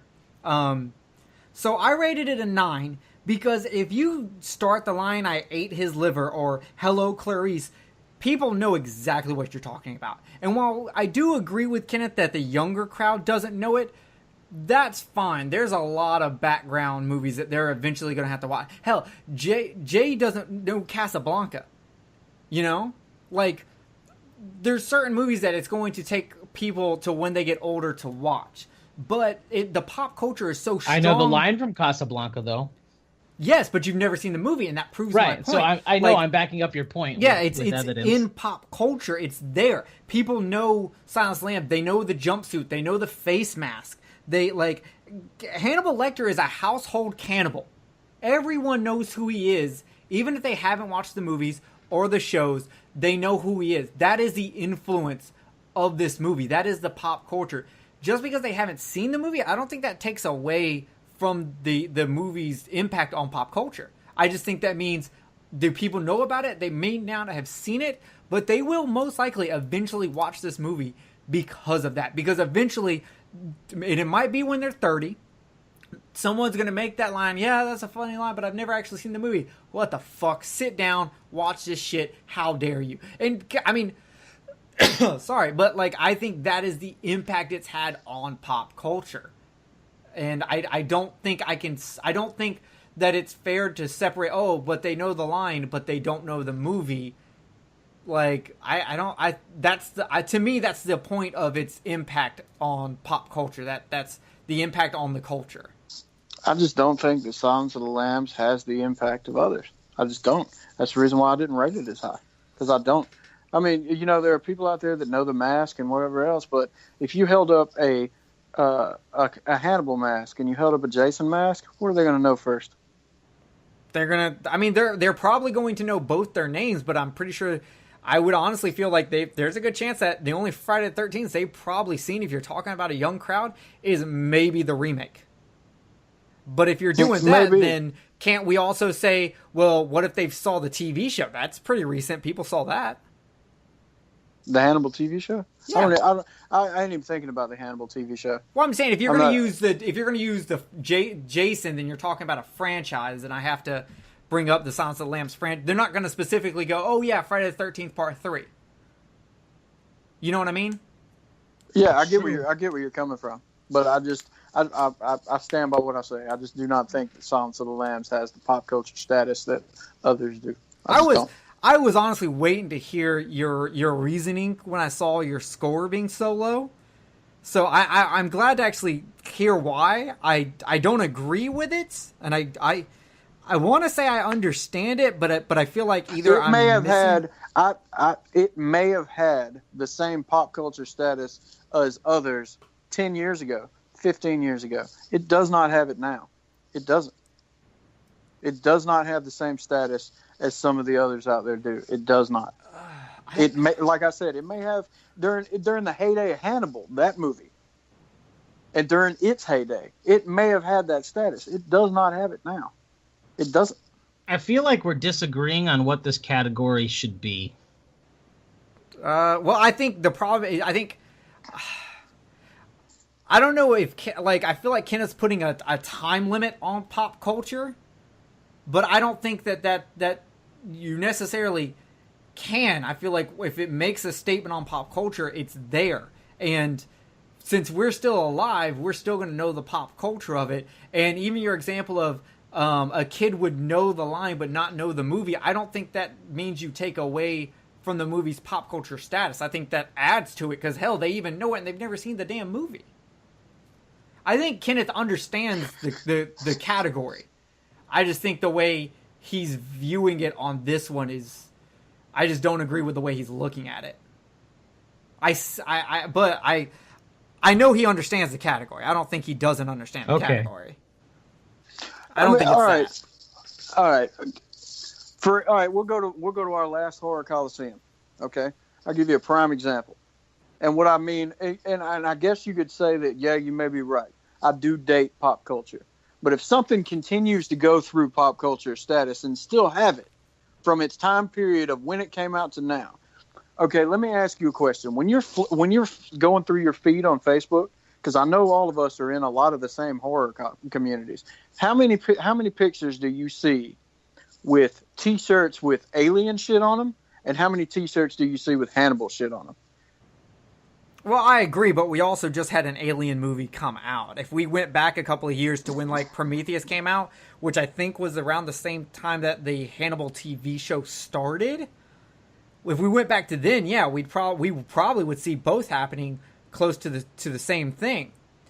But it's the same thing when you go through some of these people that make horror T-shirts, like Fright Rags and stuff like that. You don't see as much Silence of the Lambs and Hannibal shit as you do others. Yeah, but I feel like this isn't I've got a Silence of the Lambs T-shirt in there that I bought. I also feel like this falls into the thriller category, though. It's not a big horror movie. But we're not talking about horror movies in general. We're talking about pop culture status. Yeah, right, but you're bringing up a company that makes T-shirts for horror movies. If this isn't considered a horror movie, that's like saying, you know what, Kirby doesn't really have that big pop status. I don't see Fright Rags making Kirby shirts. Okay, of course not. No, it's a fucking video game character. I don't see it like that. I think that's Jay has really far-fetched. No, I think pull it apart. I think it is a little. I think it's a little far. I think Jay is going a little far, but I think his point. I think he has a point here, because you also don't see people making Se7en shirts now. So here's my thing with that, though.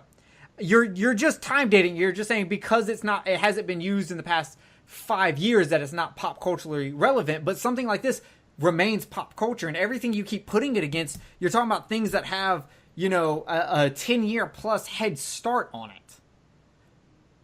But I still think that because almost everybody knows the line, everyone knows the outfit, everyone knows the name of Hannibal Lecter, that it is still a very, very high pop culture icon. I think the way you're looking at it is that it's not relevant right now because there's no new movies, there's no new TV series, and there hasn't been in a couple of years.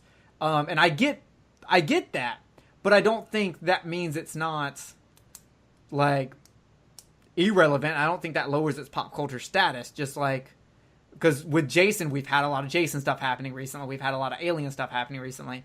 But we haven't had a lot of, like, Seinfeld stuff. But Seinfeld's still, like, 100% pop culture status in its 90s. Okay. I mean, I would go for other movies that we all know and love that I don't think has a high pop culture as others. Like, for instance, I absolutely love the Psycho franchise. I don't think it's got a biggest pop culture status as others. I don't think it's got as... I'm not saying that this has a big... Like, if I was talking about the pop culture status of Friday the 13th, it would get a 10. 100%.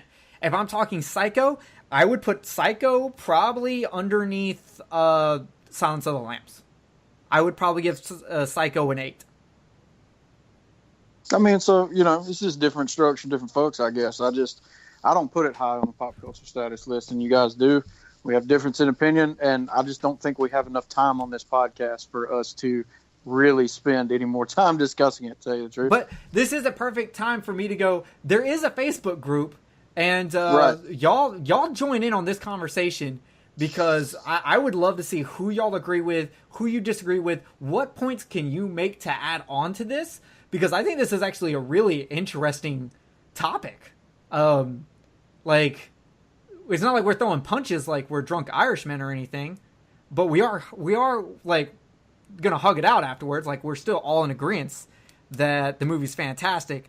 Oh yeah, totally. I just got to the point where I'm just like, okay, we're not changing spending anybody's a lot mind. of time on this particular topic. So with that said, if anybody's interested, my score was 9, by the way. Yeah, we never even got to Jay's score. So Jay, you're a 9 with me. Do you have anything to add? I'd like to add that this movie isn't so popular that a Silence of the Lambs reference was made on Animaniacs. That's a children's cartoon making a reference to an R-rated movie with death and cum in it. They also made a joke about fingering Prince. So yeah, well, you know what? He likes it in the butthole, so... Okay, so let's go into scores. Its final score from me out of 150 was 114.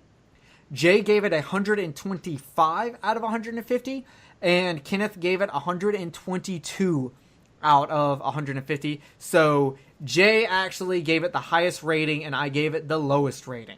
That's because I'm smarter than you guys. Now, let's go into our personal ratings. I give this a 4. I really like the movie, but it doesn't have this flair to make me love it. Jay, where are you at? You want my overall score now? Yeah, or you just want me to... No, the Netflix rating of 5, you love it. 4, you really like it. 3, you like it. 2, yeah, that's what you're asking. Yeah, yes, so sir. I give it a 4. 4, okay. Kenneth, where are you at? The same thing, 4. 4, okay. All right, we're all on a 4 there. While we really like the movie and respect it, there doesn't seem to be anything there that grips us to just absolutely be like, man, this would be in some of my tops. So, with that being said, it is time to move on to 7. Yay, 7. Yeah. All right. So, 7. What are your scores? Okay. So, with 7, we have another 90s thriller, which to me is the only one that can step up to challenge Silence of the Lambs. And going into this, I felt like 7 might be the underdog just because I feel like more people would know Silence of the Lambs than they would 7. So let's get into how 3 horror fans actually feel about 7. With 7, we have Detective Somerset, who's about to retire, who's got a new detective, Detective Mills, who's like this young, cocky, young gun right off the back trying to get in there and crack cases. And they get, boy, do they get a fucking case. They get the case of a lifetime. Yeah, boy, fucking howdy. Fuck you, Jay. So let's get into it. How do y'all feel? Do y'all have... Man, I don't even know where to start with 7. I have a hard time, sitting down and going, where the fuck do I start? It's a David Fincher film, so let's just put that out there. That may give people who are fans of cinema an idea of what we're about to jump into. Yes, this is this has if Silence of the Lambs is just like a technically made movie, this is an artistic movie. Yeah. This uses way more background imagery, more metaphors, more everything. It has an actual mystery to it that, like, obviously they solve the mystery for you, but like as you go on, you're trying, man, why the fuck is this guy doing it? With Buffalo Bill, you're just like, yeah, the guy's doing it because he wants to make a fucking bodysuit. I get it. But with this, you're just like, the fuck is he doing this for? You know? Like, it's harder to call. Like, when I first watched this movie, I was not, at no point was I just like, I didn't know what the fuck was going on until they told me. I didn't have a clear clue of who the bad guy was, why he was doing this. I was stuck between Somerset and Mills. Is he crazy? Is he not crazy? So, how do y'all feel about the mystery of this movie? I loved it. Whereas Silence of the Lambs was just straight out forward in front, this was all over the place. You don't know what's going on. You don't know when it's going on. You don't know why it's going on. It was an actual true mystery, and that was good. What about you, Kenneth? I think overall I enjoyed this. But the mystery of it and everything that was going on, I think I liked it because it wasn't straightforward. Yes, agreed.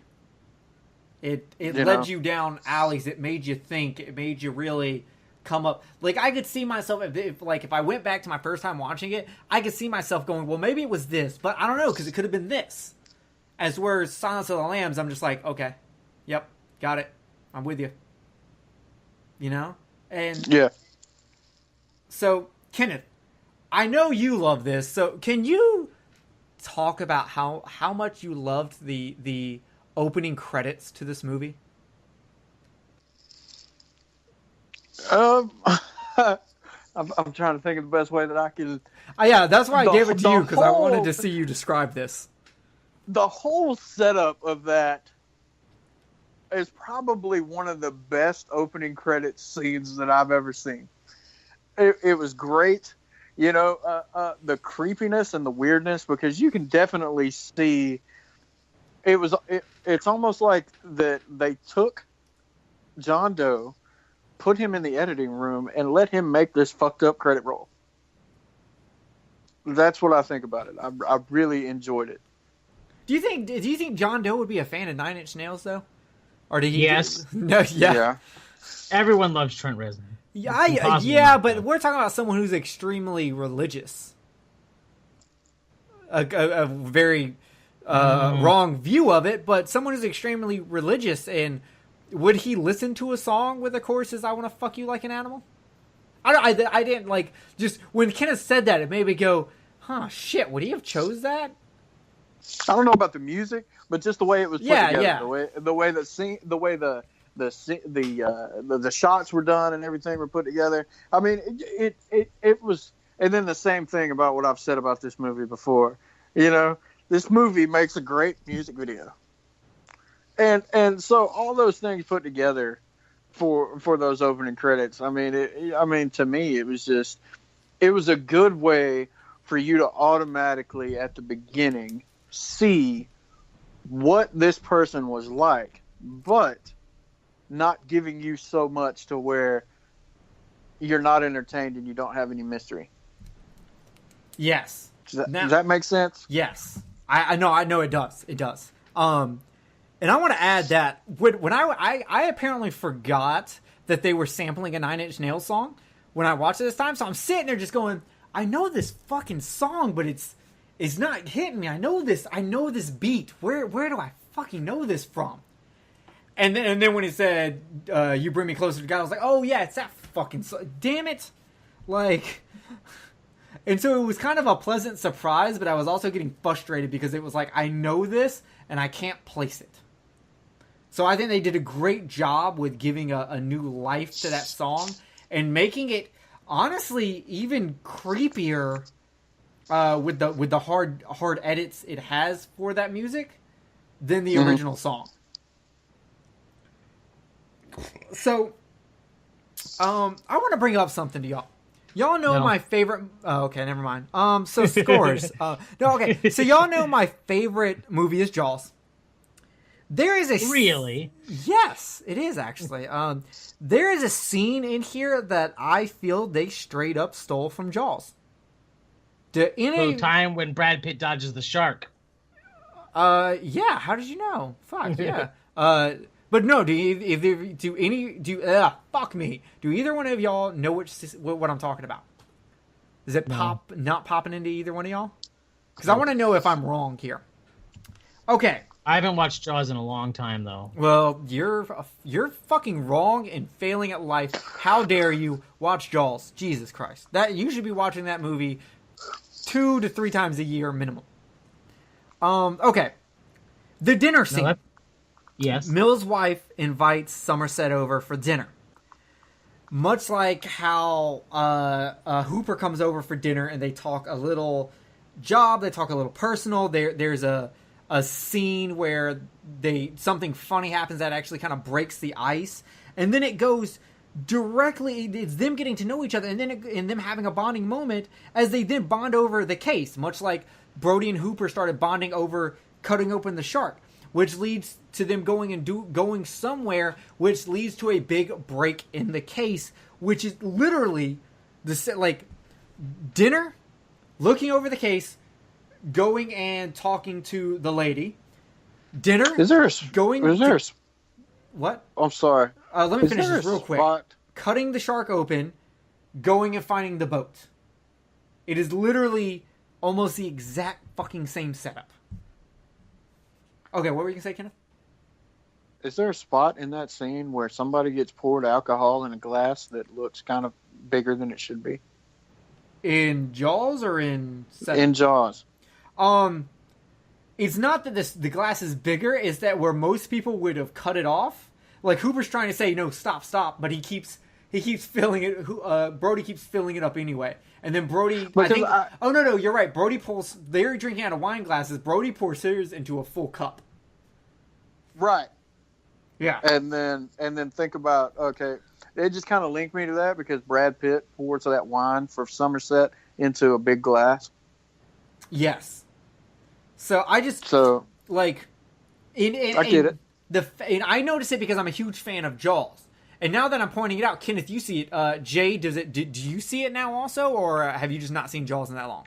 It just, I'm remembering the scene you're talking about, but I also feel like people sitting around having dinner talking about things. No. But it's the 3 scenes all together back to back because they all 3 happen back to back. It is bam, bam, bam. It is like it's like.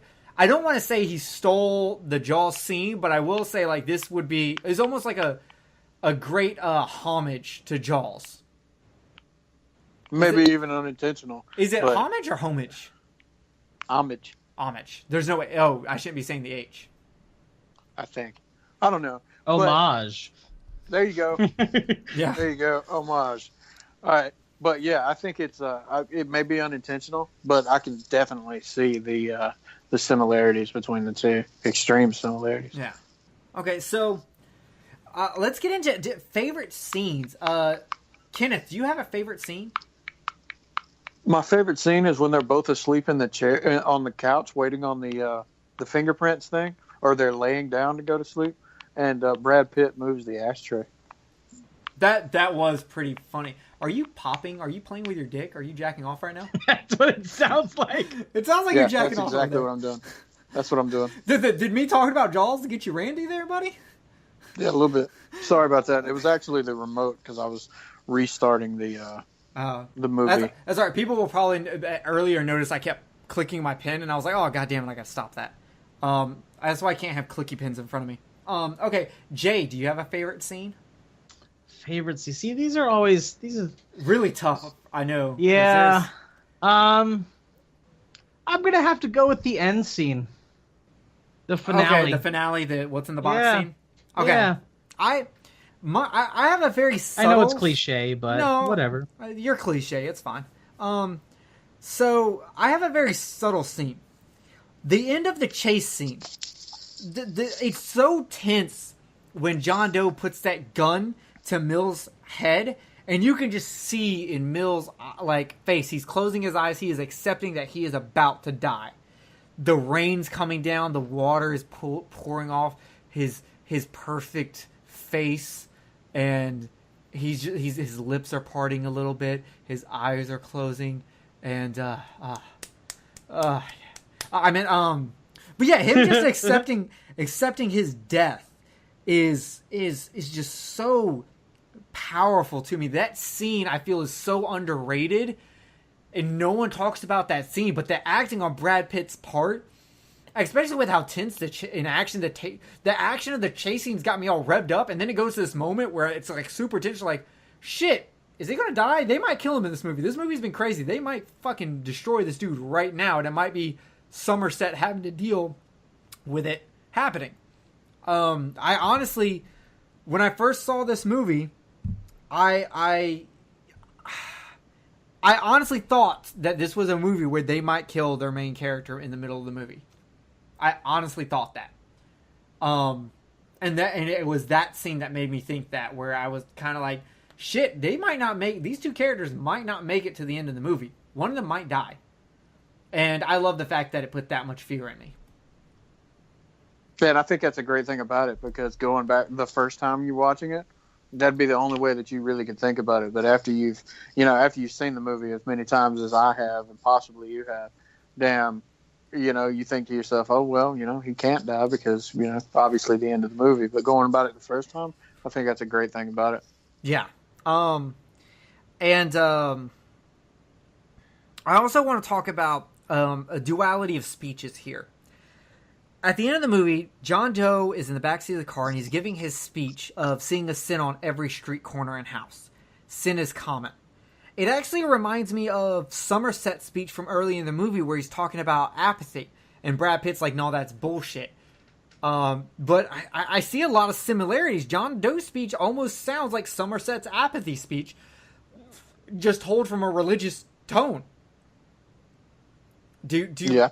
I can see that. I just feel like I hear that and I'm just like, man, that is like the same speech just told from a different angle, and to me it shows that, one, John Doe is not actually crazy. He's intelligent, much like Somerset, but Somerset's view of the world and his view of the world are actually similar, but they diverge in how they react to it. As to where Mills, his view on the world is completely different. It almost says Mills is not jaded. He feels like he can change the world and make it better. And Somerset feels like you just can't change the world anymore, and you're going on. And I guess actually John Doe's view, while similar to Somerset, his action is more like Mills. He thinks he can change it by doing something so grandiose that everyone has to look at it. But the problem is people are too apathetic, and it won't last. It will, like Mills said, you'll be in the news for 2 weeks and then that's it. And I think that's amazing. Do you think that the fact that Somerset's character is a little bit more like how John Doe views the world, that's the reason why he chose Mills to go through the pains that he did at the end versus Somerset, besides the obvious reason that Mills had a wife and Somerset didn't? Yeah, plus, I mean, you couldn't have chosen Somerset either, because Somerset doesn't, the only thing I think you could have got Somerset on is maybe pride, but there's no real hardcore. Do you think Somerset could have got thrown to a different sin? I don't really think he fit into any of them. I agree. Based on the information we were given from the movie anyway. I agree, but the only one I feel like you could even, long stretch, like Fright Rags making Kirby stretch, would be Pride. I was just trying to make an extreme point. I know, and I wanted to make the joke on it. But, no, Jay, you're right. I believe that human beings, depending on what they're given, can become wrathful for anything. No matter whether you are the most passive person in the world, if you're given the right, if the right button is pushed, you can become wrathful. Yes, but the difference is that Mills throughout the movie shows he has anger problems. He has a hard time controlling his anger. That is why he's wrath. Right. It's not just the extreme of the end of the movie. Go back to like the him explaining the train story, him breaking the photographer's camera, like, or him even the way he reacts to no bullshit. He's crazy. He's fucking, crazy. Like, the way he reacts is always these loud, cocky bursts of anger, while Somerset reacts to everything in a very calm manner. I think that's why he's wrath, not just that end scene, which you make a point. Anyone, including Somerset, could be pushed to that point. But the reason he was chosen was not because he could be pushed to that point, but because he almost is at that point every day.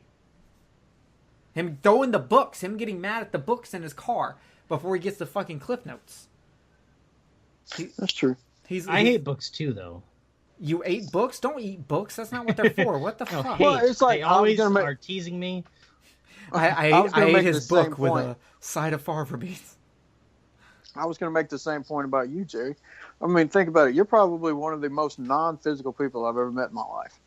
Yes. You know what I'm saying? You will avoid a fight or any kind of physical violence at just about any cost. Oh, man, I want to fight somebody so bad. Yeah. But I guarantee you, and I'm not even going to go with something as cliche. It's still going to be a little cliche, but it's not going to be as cliche. All right. If somebody was torturous to Cass, you would get physical. I know you would. Yes. 100%, yes. I would do everything I could to stop that. Like, no, I like I said, everyone can be pushed to that point. I like how you said his cat and not his fiance. Yeah. Because I wanted to be a little less cliche. Okay. But that's my point. Everyone can be pushed to that. That's not why he was chosen as Wrath. Anyone could have been chosen Wrath for that. He was chosen at Wrath. Okay, Kenneth, go back to me when I lived with you. How quick I would be to outburst and just get really angry about, like, someone trying to, like, talk Jesus to me or something. You would outburst with words. Yes, but that's my point. My outburst would be with words, but that could still be wrath. I can still bite your head off. I can still chew you out. I'm dangerous with my words. But you wouldn't shoot somebody in the face. No, I wouldn't. But I don't think. But I wouldn't in an extreme situation. But my point is, Somerset would not chew someone out or burst out like that. I would. Therefore, I could be a better candidate for wrath than Somerset. I'm just trying to prove. I'm trying to align myself to why he was chosen as Wrath, and I don't want people to think he was chosen because of his outburst at the ending. Because you're right, anyone pushed to that extreme would do that. It's the signs we see earlier in the movie. And they're not even that subtle. The books, fucking throwing books, getting frustrated, dealing with the photographer. When he's in the office and he's just like, he doesn't want the case. Fuck him. Sorry, but fuck him. Let me take the case. Like, he's so quick and so aggressive in his attitude, in his words. Yes, because of that, you would see him quit. You could easily see him punch someone and get physical with someone. But he also does it with his words. And I think that's very important. I think he got chosen just because, he fucking started shit with dude on the stairs, MILLS, fuck off. Yeah. I think that was the whole thing right there. The killer was just like, man, all right. And I think the killer also John Doe didn't have an end plan. He didn't. He started it. He didn't know how he was going to end it. Mills fell into his lap at the stair scene. You're right, Kenneth. Yeah. I agree with you 100% there. I mean, it shows that the guy started this plan, because he obviously started this plan over a year ago, but he didn't have the end game in sight. Not fully. Right. Yeah, there's no way a year ago that he could have known that Mills was going to transfer and blah, blah, blah. Yeah. So I think that's hilarious. I also want to point out, if they ever remade this movie, I have the perfect casting for John Doe. Y'all ready for this? Kevin Spacey. He's a great actor. Nah, he's too old. James McAvoy. Ooh, yes. Yes, Like, I have a little man boner right now. Yeah. Kenneth, you know who I'm talking about, right? No, I can't think of it. Professor X from the new X-Men movies. And dude from Split. The guy from Wanted. The guy from Split. Last King of Scotland. Yeah, The homemade porno. Be... What? Hold up. Oh. Go back. Wait, what? Are you doing tribute shots over there? Do you have printed pictures of him that you're just coming on? Don't lie to me. Yeah. But yeah, James McAvoy could so nail that role. Easily. Yeah, He could have I the agree. flu and he could kill that role. Okay. Do By the way, Jay, look and see how much screen time Kevin Spacey had in this movie. Not a lot. Yeah, Most of it was just his voice. I know. Anyway, proceed, Jerry, while he's doing that. I was gonna say, do y'all have anything else you want to? Oh no, I do want to bring up another scene. I want to talk about how hardcore the lust scene is, the sin of lust. Like, I don't even want to discuss this until we get into the actors. okay, I'll bring it up then. All right. Yeah, let's just do it then because let's just get there when we get to the acting. Okay, fair enough. Once he gives us that, we'll just get into the scores. Because unless Kenneth, do you have anything else you want to say about the movie? No, we finna get into it. Okay, Jay, whenever you've got that for us, I guess I'll. Is there anything else I can bring up while he's looking into this? Yo, I like how. Well, I found a 14 things you may not know about Seven.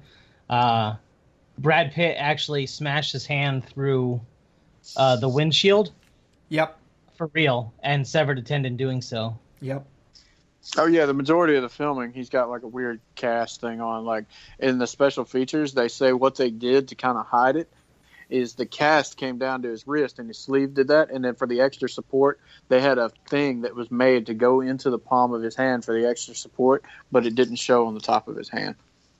Yo, I want to talk about how Somerset does not react or care at all about all these hot shot like TV lines Mills just constantly keeps dropping. Like Mills thinks he's such a badass, and then he meets Somerset, and it's like it almost makes him feel like a little kid, or not a little kid, but a cool teenager. Yeah.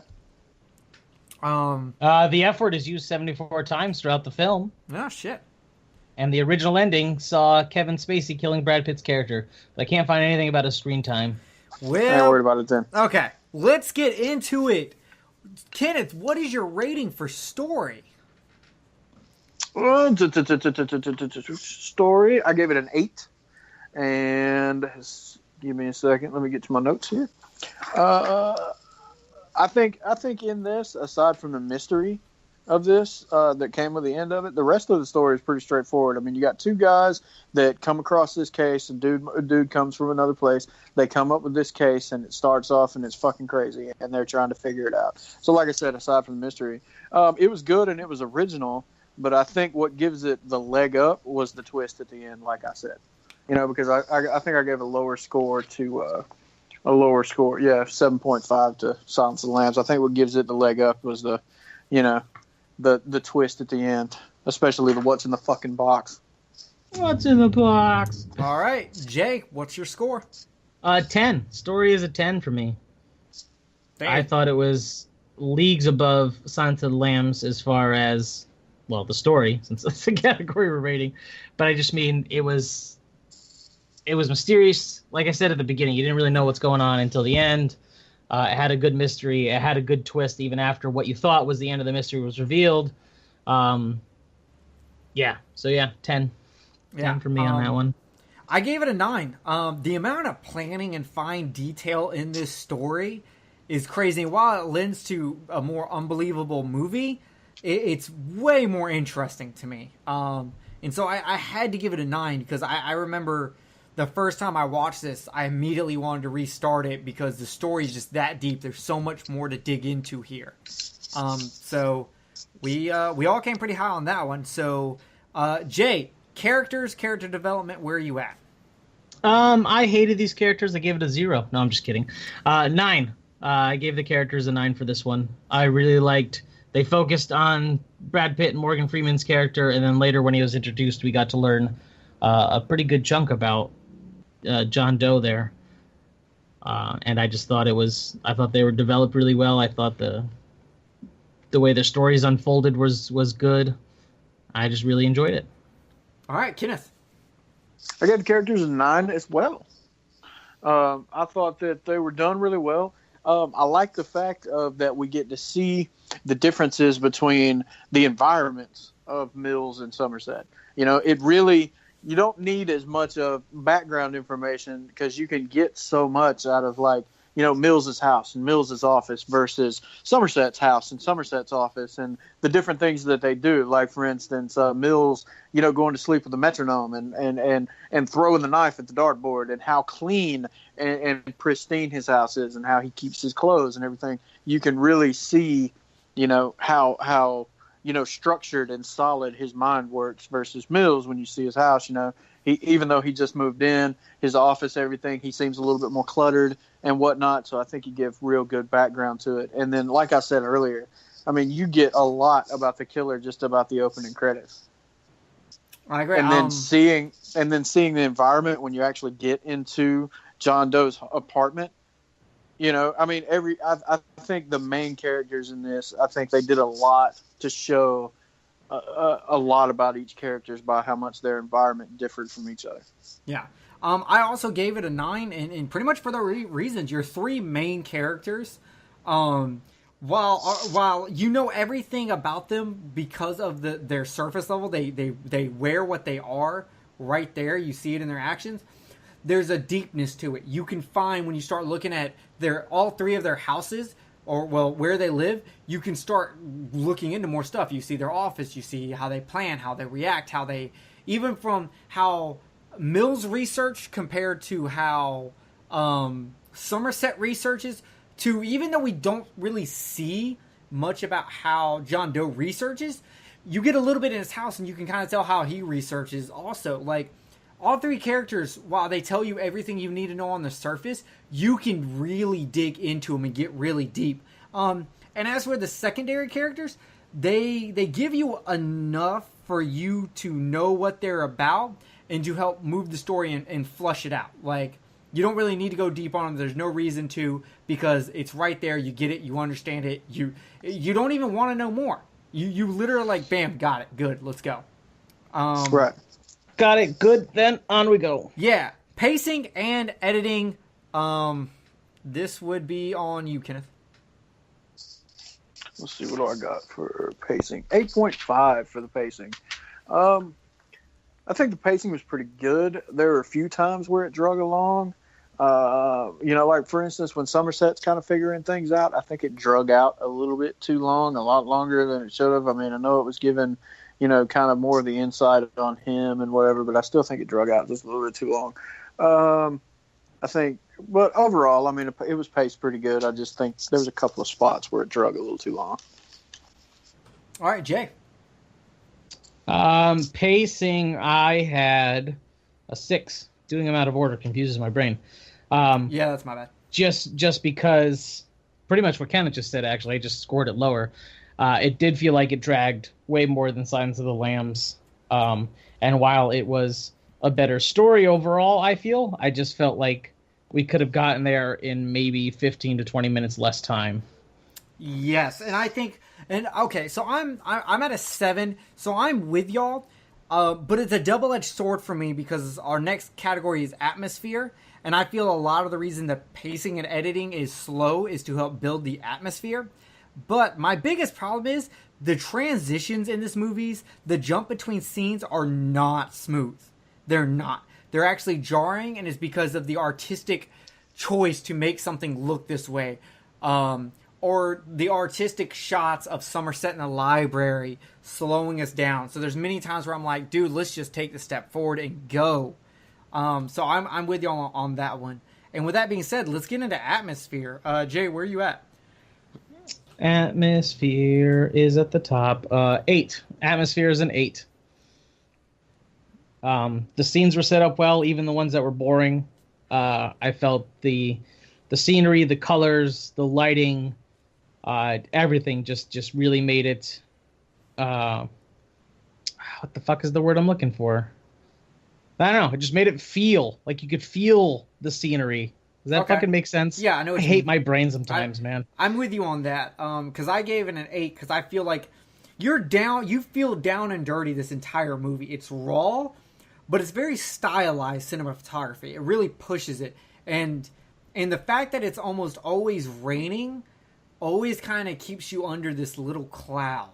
Can't rain all the time. Yeah. Kenneth, where are you at? A 10. A 10, damn. Now, I gave it a 10. before you explain yourself,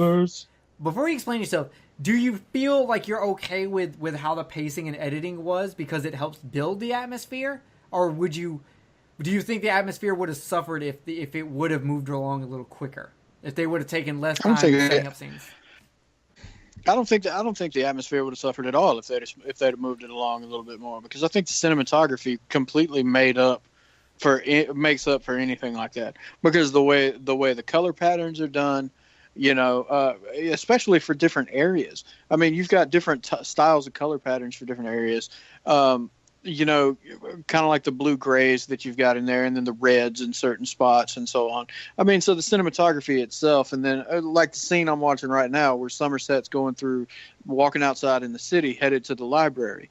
I mean, it's the same thing out there. You've kind of got this darkish, gray-green color in the city.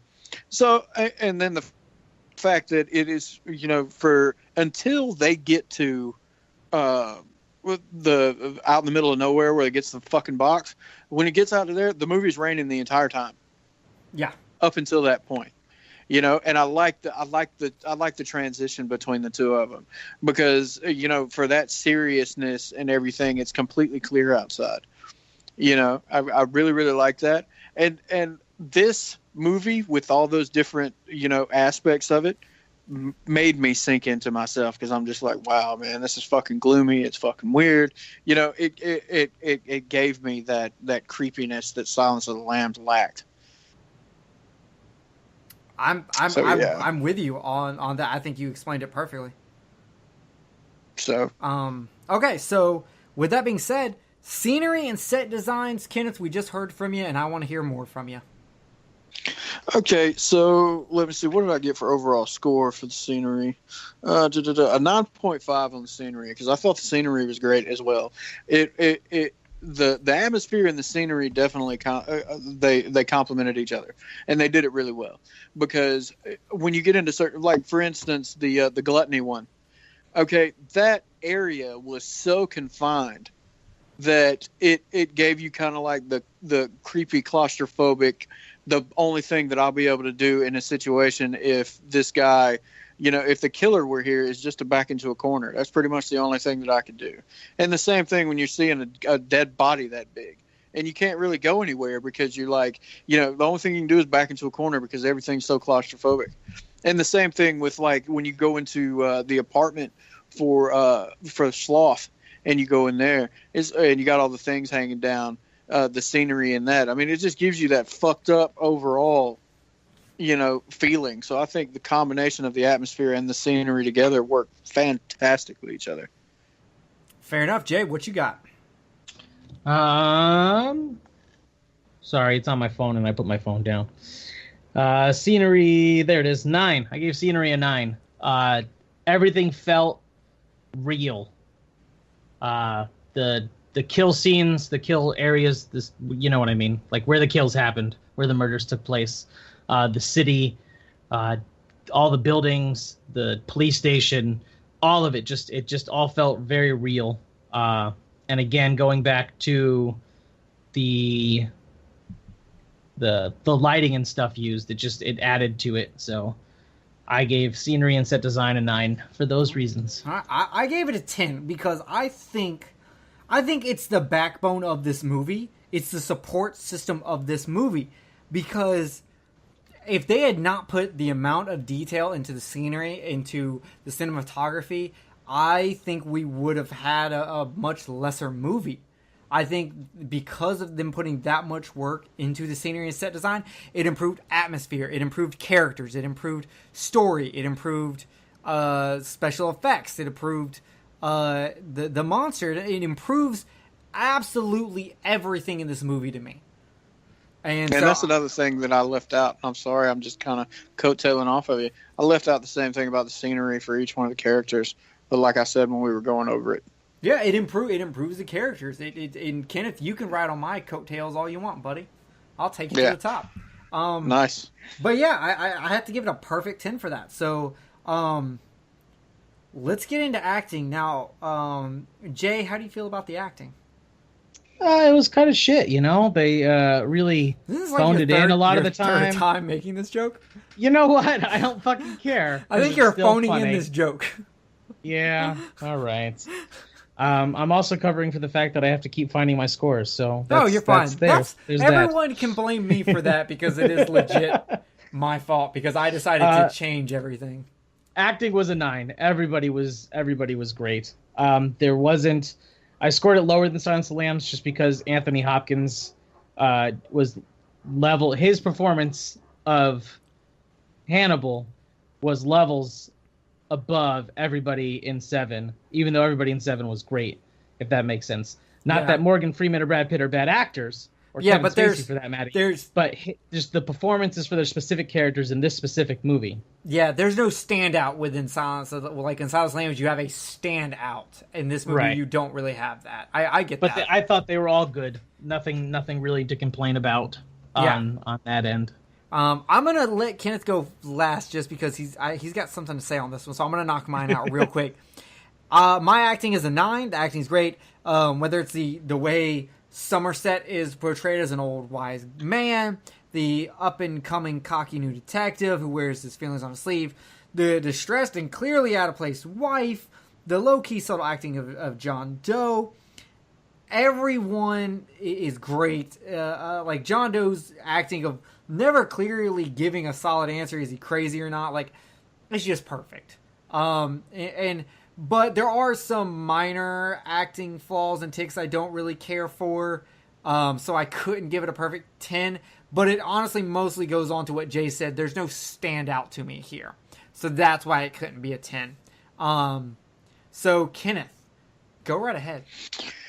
Okay, so I gave it a 9.5, and there's only one reason why I didn't give it a 10, and it's the same as Jay's because it's not Anthony Hopkins. Anthony Hopkins did a fucking superb job, but it wouldn't have got as high of a score because Brad Pitt, Morgan Freeman, those are great actors. They're fantastic. They're always good in what they're in. But what stole the show for me was the kid in the lust scene.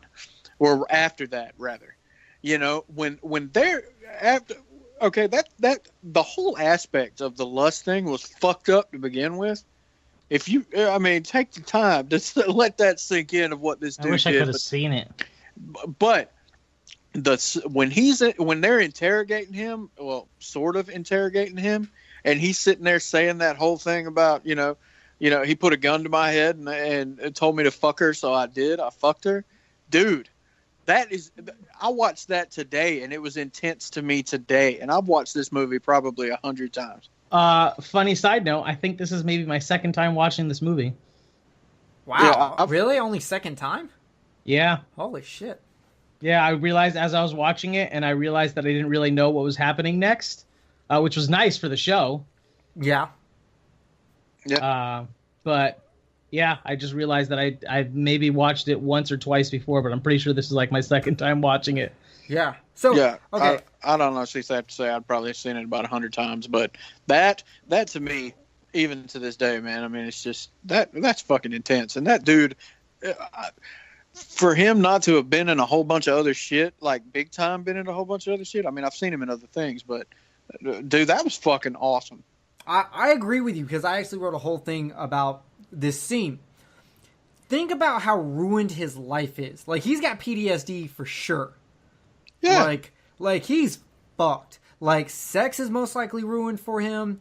He was put into a situation, kill someone or be killed. And not just, shoot them, stab them, not give them medicine. No, you fuck them to death with a giant cock knife. Yes. And I want to see that scene. And, I want to see it. And like you're just fucked, man. And he's sitting there like, oh my god, the gun was in my mouth. It was in my throat. It was in my throat. Like him freaking out, repeating sentences. You're just like, this dude is fucked. He is in shock. He is the rest of his life. Like, this dude probably died within 2 years of a drug overdose. To be 100% honest with you. Yeah, and that right there, man, you just pretty much explained my whole point of why, to me, this guy just took it. Because that guy... I heard the girl took it. Conveyed all that shit. Yeah, well, whatever. That guy conveyed all that Yeah. in fucking how long was that dude on fucking screen? 2 minutes, 3 minutes, not even Yeah. 3 minutes. 2 minutes of damn screen time, and he conveyed all that. Yeah. That's Holy fucking shit. amazing. I agree. Whew. Man. And with that said, let's get into special effects. Jay, go at it. I'll avoid making that joke again. I just wanted to, though. I felt it in my brain. You feel it in your throat? Special effects, 10. A 10, perfect 10. All right. Yeah. Well, I mean, the bodies were done really well. When there was stuff to be done, it was done really well. So and with there being more victims than Silence of the Lambs, I just kind of scored it higher. Fair enough, Kenneth. I gave it an 8.5, and the reason why I gave it an 8.5 is because of fuck-ups. What fuck up? Can you point out any to us? Sure, absolutely. The biggest one above all, when you watch it and you watch the sloth scene, the dude that's moving around on the bed and whatnot, if you look at it, and now that I'm telling you, you won't ever be able to unsee it. Jay, plug your ears. Jay, plug your ears. His arm, his real arm, is uncovered. Oh shit! I'll have to go back and watch that. I'd never. Yeah, I'd seen have to go that. back to see it. Yep, it's completely uncovered, and once you notice it, you can it's almost difficult to not want to. It's so obvious once you notice it that it looks like the other arm shouldn't be there. So when you look at the fake one that's sitting up there with no hand on it, it looks fucking weird. Damn. I will have to check that out because I never noticed it. And then there's other parts where where it's like raining outside and stuff like that, but you can see the patches in the background where they don't have the rain rig going all the way back, so it's not raining in the background, but it's raining in the foreground. Yeah, I have noticed that before. Yeah, I mean, little shot fuck ups like that and things. That's the reason why I can't give the special effects, a 100%. The same thing with the big dude with his face in the spaghetti. That was not a dummy. That was really a guy, and he was sitting there, and you can see him breathing. I never noticed that either. I think the problem is because I'm always looking in the background of this movie, and I think that's why I miss things like that. Yeah, you can actually see with him. You can see him breathing a little bit, and you can see his shoulder muscle kind of flex a little bit. Interesting. And what pisses me off is about a movie that is, there's so much detail and so much stuff going on to convey different things. For the person that, whether it be the director, the editor, whatever, for them not to catch that kind of shit, that bothers me. Yeah, it's got to be stuff they didn't catch while they were filming, and you can't go back and film those scenes. But the sloth one, DC superhero movie. Yeah, but the sloth one, wait till you see it. When you see the sloth one, dude, you're gonna be like, "Oh my god, I can't believe I fucking missed that," and you'll never not be able to look at it again. Damn. Well, I gave special effects an 8. I liked all the special effects. I even have how I think the body of Sloth looked really good. All the dead bodies come off great. There's more for me to see here, so there's more for me to judge, so I could give it a higher special effect. So, with that, kills and gore. Kenneth, go ahead. Let me get kills and gore. I gave kills an 8.5, and there it is. They were really good. They were inventive. Especially the lust kill. The lust kill was it was awesome. But, I've got a lot of the same problem. You don't really see the kills directly. They're all pretty much off screen. And, like Jay was saying, he wanted to see the chick get fucked. You know what I'm saying? I would have loved to have seen the one where the dude cut the love handle off of him for the pound of flesh for greed. I would have loved to have seen that. I think that would have been really cool. So there are some of it that I wish I could have seen on screen, and I still think it could have been done really well to where you wouldn't, there would have been you wouldn't have known who the killer was. You know, I still think that's my biggest problem is I don't want those scenes because I do not want any indication of who the killer is until that reveal. So I don't want those scenes. I actually give this movie a complete pass on having the kills off screen.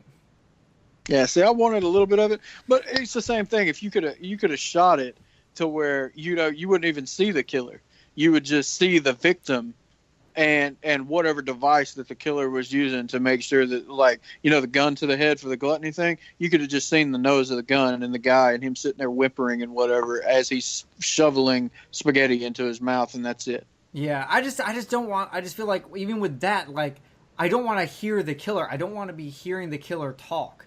I don't want anything to ruin that reveal. So, like, I'm in the same boat, and I gave it a similar rating. Like, I gave it a 7 because while I love the gore we see, we don't see any kills. But at the same time, I also kind of give it a pass because I think it would ruin something else in the movie.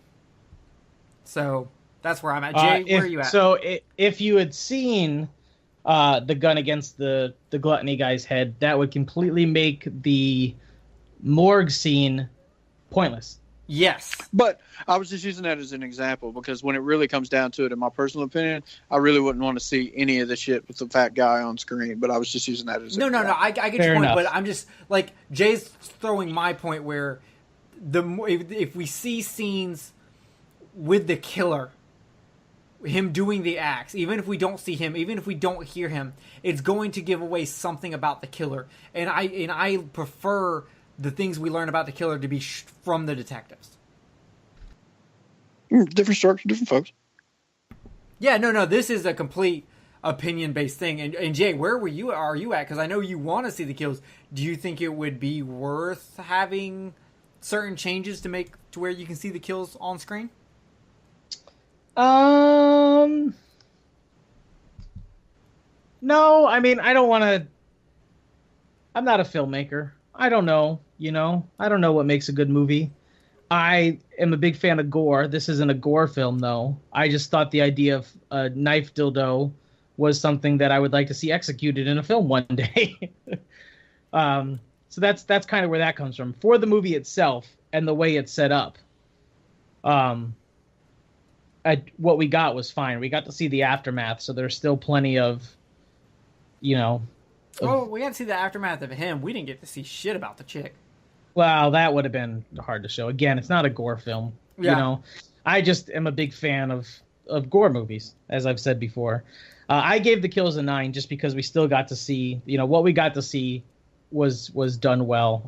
The special effects, the aftermath, the bodies, I enjoyed. All right. Well, let's go into Monster. Jay, how did you feel about this monster? Monster, I gave a 9 to. I assigned the role to Kevin Spacey and the John Doe character. Obviously, there wasn't multiple killers to choose from in this movie, but the fact that he was always a step ahead of them until the detectives kind of cheated. They went outside the law to figure it out, and even then, until the end, he's still a step ahead of all of them. You find out. So I'm a big fan of when the bad guys' plans get executed properly and they don't get foiled for stupid reasons, like just because the good guy has to win kind of deal. So very good having point. him actually succeed in his plan, essentially. I mean, he got Brad Pitt to kill him, making him Wrath, and he identified himself as Envy and died because of it. He completed his plan, so he won. And that made me happy. So I gave him the 9 that I gave him. All right, Kenneth. 9.5. I thought John Doe was a great killer. He had purpose. It was clear what he was doing. He didn't deviate, and he didn't let anything stray him. I mean, even after, like Jay said, they went outside the law to figure something out. It didn't slow him down too much. I mean, he, right after that little slip up, once he got away, he was right back at it, and so his purpose and everything, I mean, he had his target and he went to his target. I really, really liked that. Yeah. Man, y'all are honestly making me feel like I scored this low. Shit. But I gave it a 7 Because while I think John Doe works so well with this movie, there's so much we don't see that it doesn't make him a good monster to me. But now I'm just like, no, Jerry, you're just wrong. This should at least be an 8. But unfortunately, I did give it a 7. So I'm gonna stick with that for now. But I am publicly admitting I'm wrong. It should be a point higher. I originally was like, well, we don't get enough of them. We don't see enough of them. And while that works great for the mystery, works fantastic for the movie, doesn't work great for the monster. But I literally just used that point as why the reasons that I give it a pass for we don't see the kills on screen. And so now that's making me rethink how low I rated this. So I gave it a 7, and that's a fuck up. But with that saying, let's get into the hero. Kenneth, what do you feel about the heroes? Let me find my... Okay, here we go. All right, for the heroes, I gave an 8.5 to them, and I like the heroes in this, pretty damn well. I think there was a lot of depth to like Somerset, but not to mention Mills had more faith in people, but at the same time, his faith in people was extremely tested, and at the end of it, he became kind of like the anti-hero. Well, yeah, not only that, like his faith in people were, basically all the people that do terrible crimes, they're insane. Like that's kind of the attitude he gives the entire time. Yeah, and at the end of it, I mean, he's literally driven virtually insane, to the point of where he takes the law completely into his own hands, and like I said, he becomes the anti-hero. Yeah, and so, as I say, with Somerset being no, there might not be crazy, and Somerset saying no, they are crazy, and then Mills gets put in a situation where he kills someone that's not trying to harm him. And it kind of proves that, no, people can do something bad without being crazy. And it kind of proves that at the end. Right. And so I think the heroes were pretty awesome, considering this, because there was a great dynamic between the two of them. Agreed. With Somerset staying in the hero box and then Mills going from the hero box. And the crazy thing about Mills is Mills is before the end of it is more of the typical type of hero. He's the one that's got, he's got the alpha male kind of thing going, and he's a little bit more energetic, and he's got a loud mouth and all the rest of this shit, and he's got quick flair. to fight, and yeah, right. He's got all that shit, and then at the end of it, look what happens. I thought it was awesome. I agree. Jay, where are you at? In my office, recording a podcast. God damn, that was a good answer. Okay, yeah. See, better joke now. Yeah. Heroes. I have 8 for hero. I'm kind of role switch between the two main characters throughout the course of the movie. When we first start, it's Morgan Freeman. He's the better detective. He's the more seasoned detective. He seems to care more about just solving the case, or actually not even really caring about the case, because he's about to retire in 6 days. Damn it, Riggs. That that took a second to hit me, but damn, that was good. Nice. And then as they go through, they become better partners, as opposed to just like, leave me the fuck alone, I'm almost done, to, okay, maybe we should solve this together, and I want to help you. So I felt the main hero role changed a little bit, but overall I'd give them 8s. All right, I'm at an 8 also. Heroes come in many shapes and sizes, and we see that here. What we have here are two faces of the same coin, giving us a different perspective on why a person is driven to do good where they can. And the way that is shown in this movie, to me, is fantastic. The heroes are just good. You've got both the calm, cool, and collective hero and the guns blazing hero. And I love it. So next we have soundtrack. Jay, where are you at? The soundtrack for this one, God, there is it? I gave an 8. I scored it higher because I felt the score worked better with the scenes that were filled with tension, like the music played during the chase scene and stuff. I still don't feel like there's a Seven theme besides maybe the remix of the Nine Inch Nails song, but the music, I noticed the music more in this movie than I did in Silence of the Lambs. It felt throwaway in Silence of the Lambs. In this one, it felt like it enhanced the scenes. Okay, Kenneth, where are you at? I give it a 10. And I mean, in this one, you know, I think that, you know, the score itself, the music itself, it was done really well. It definitely accented the scenes and whatever else. But let's face it, man. I mean, the combination of that plus the songs that were put into the movie, which were all great, especially for the time period. I mean, Nine Inch Nails and the other rock songs that were in it. I mean, you know, I think it was just, for the crowd that this movie was aimed at, it was done amazing. Okay, so I gave the soundtrack / score a 5 because I honestly can't tell you a single thing about it except that they used the Nine Inch Nails songs for the opening theme. I never noticed the music in this movie. I literally, when I was doing my scores, could not think of a single scene, could not place music anywhere. And I will be the first one to admit that I am actually really bad at placing music and paying attention to a score in a movie. So I can't really say anything there. So Kenneth, scare factor. I give it an 8. And, you know, I think the reason that I give it an 8 because it's another one of those that, if you look at it from a realistic point of view, you know, if you look at it from a realistic point of view, I genuinely think that if somebody got fed up enough with society and the way society is, especially in a city or whatever else, I could totally see somebody doing some crazy shit like this. And I totally could see somebody, if they spent enough time and had the intelligence that John Doe had, executing some of this stuff probably pretty close to the same way. Yeah. So I think from that point of view and looking at it for the realism, yeah, it's pretty goddamn scary. I agree. And that's one of those things where every one of us commits at least one of these sins. All three. No, I'm a perfect fucking angel. Yeah, sure you are. But yeah, you're the angel that rebelled against God. Yes.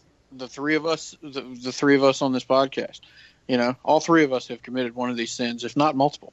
Man, I can't wait for Lucifer to come back on the air. Welcome to the Morning Star Podcast, here to tell you all the satanic news.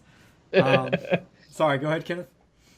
Yeah, so from that aspect, I mean, it doesn't seem that very far-fetched of an idea to think to myself that some guy that is just absolutely fed up with the state of things, especially with the way that a lot of stuff is going on now, not even back when this movie came out, but now, oh yeah, absolutely, I could see somebody doing some crazy shit like this. Yep.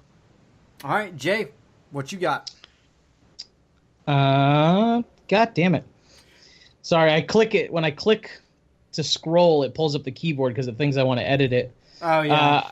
8. I put 8 as the scare factor. Word. What you got? Why? Why is it an 8? Pretty much the same reasons I mentioned for Silence of the Lambs and the stuff that Kenneth mentioned, you know. Like I said, there's no jump scares or an actual monster in this movie, just like Silence of the Lambs. It's just the stuff that, you know, the tension in it is very tense. Okay. Well, I gave it an 8 specifically because of the one jump scare it has, which is Sloth. When that motherfucker starts breathing. Oh yeah, I forgot about that. I guess that's me. Technically a jump scare. I mean, if you make my boy Dr. Cox from Scrubs jump, you're doing something. And I give it an 8 because of that, and because I think, like Kenneth said, when you get deeper into it, it becomes really scary. It's really easy to relate to just any of the victims, or even being put in a situation like Mills, where, like, what do you do in a situation? You have a gun, the person you can kill them right then and there, and they just fully admitted to killing your wife and unborn child that you did not even fucking know about. Like, yeah, that's some shit, man. Like, He got it second worst. I still think the Lust guy got it worse, but Mills is right next to him. And so I give it an 8. So let's jump into entertainment. Jay, entertain me. With the lights out. It's Contagious? Yes. It's a stage rest. Whatever the lyrics are. No one knows what the lyrics are. I gave it an 8. Entertainment was an 8. It was entertaining. I just realized I'm sorry. I'm so terrible at putting things into words sometimes. I'm so terrible at putting things into words. Come listen to my podcast. It's your fault. You're like, we should be on a podcast. And I'm like, you do all the talking. This is great. I have things in my brain, and sometimes I can't put them into words. I hate it. If there was a magic computer that could translate my thoughts into elegant words, I'd be the most well-spoken person in the world.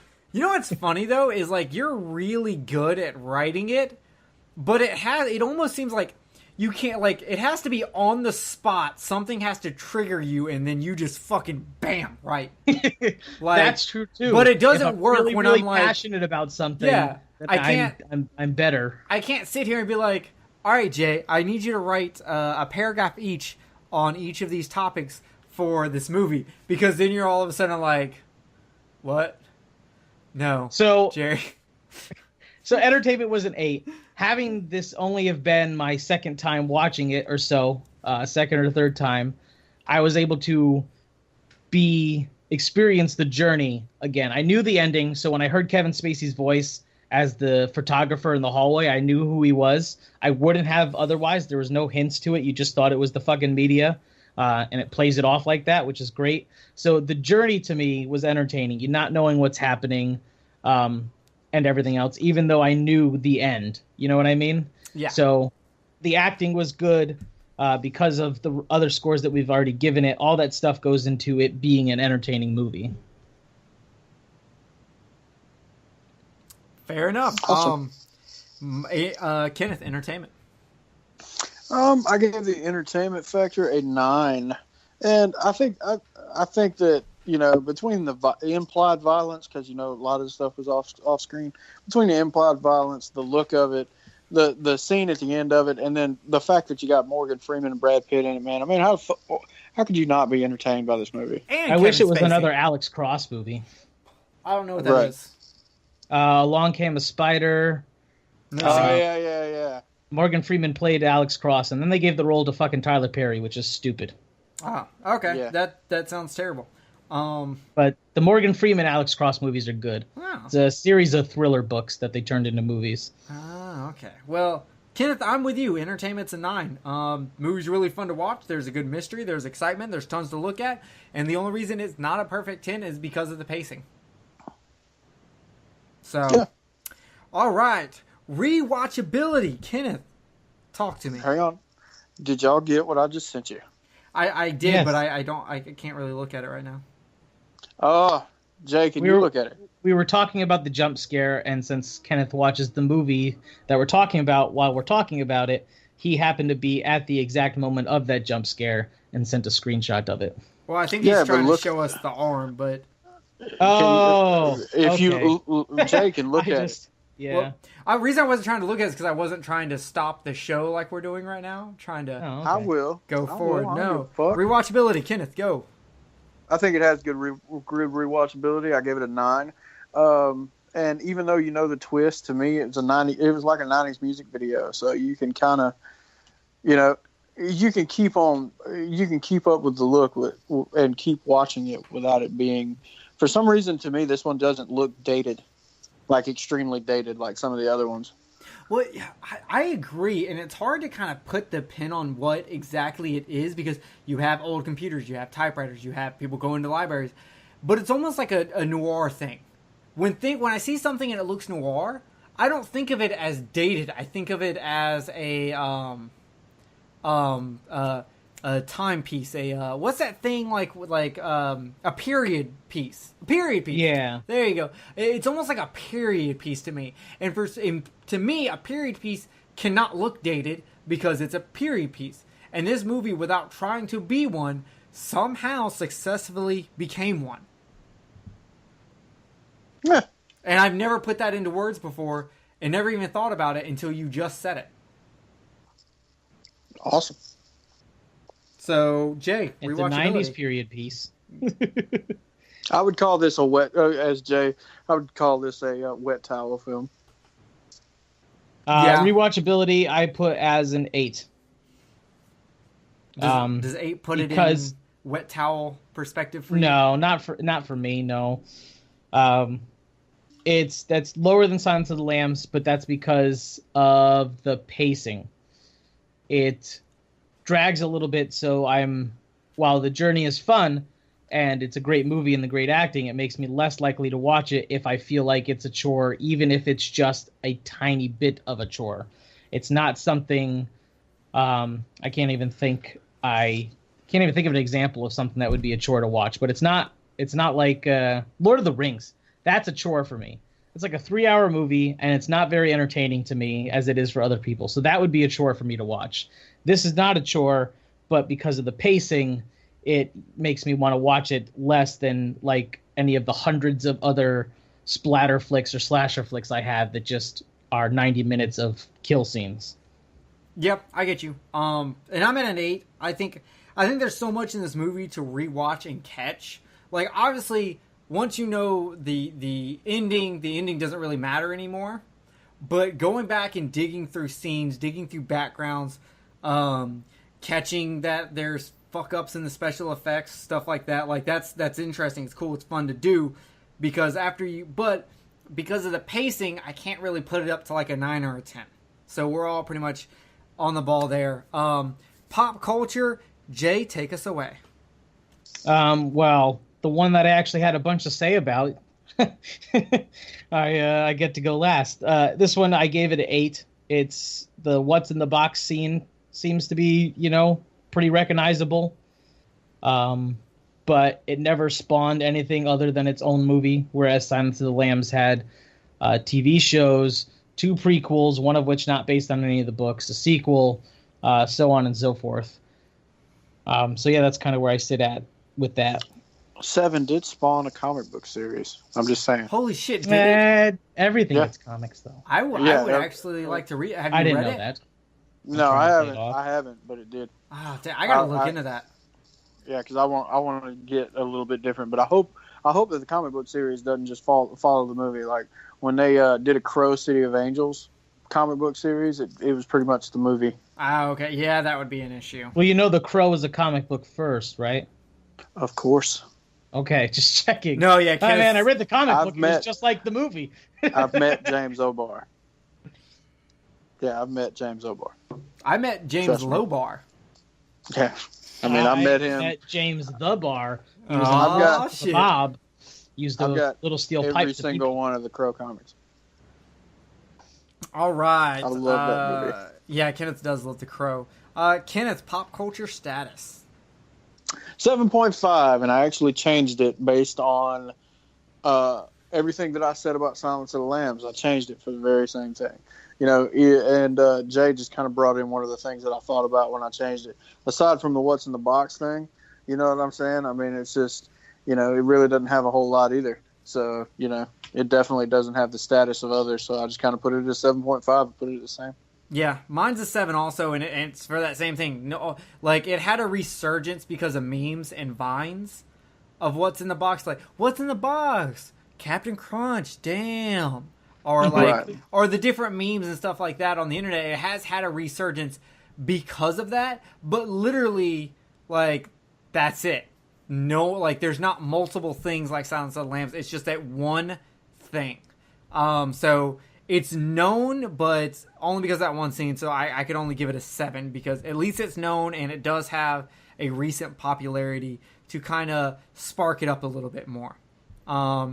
So with that being said, here are our scores. I gave it 119 out of 150. Jay gave it 127 out of 150. And Kenneth, with the highest score out of the three of us and out of all the movies, with a 133. So, with that being said, go ahead. Give me just a second. There was a reason why I sent you that picture. And the reason being is because after we do this show, if y'all decide not to go back and look at this scene, we won't never talk about it again. Yeah, I'm assuming that you sent the picture because it shows his arm. Yeah, and that was the reason because I know that what's going to happen is after we're done with this show, neither one of you guys is probably going to pop in 7 and go look at it, and then tomorrow you'll be forgot about it.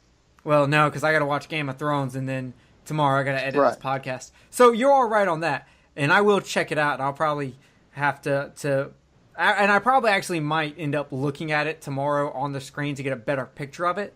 But with that being said, guys, let's get into our personal ratings for 7, 1 out of 5. Kenneth, what you got?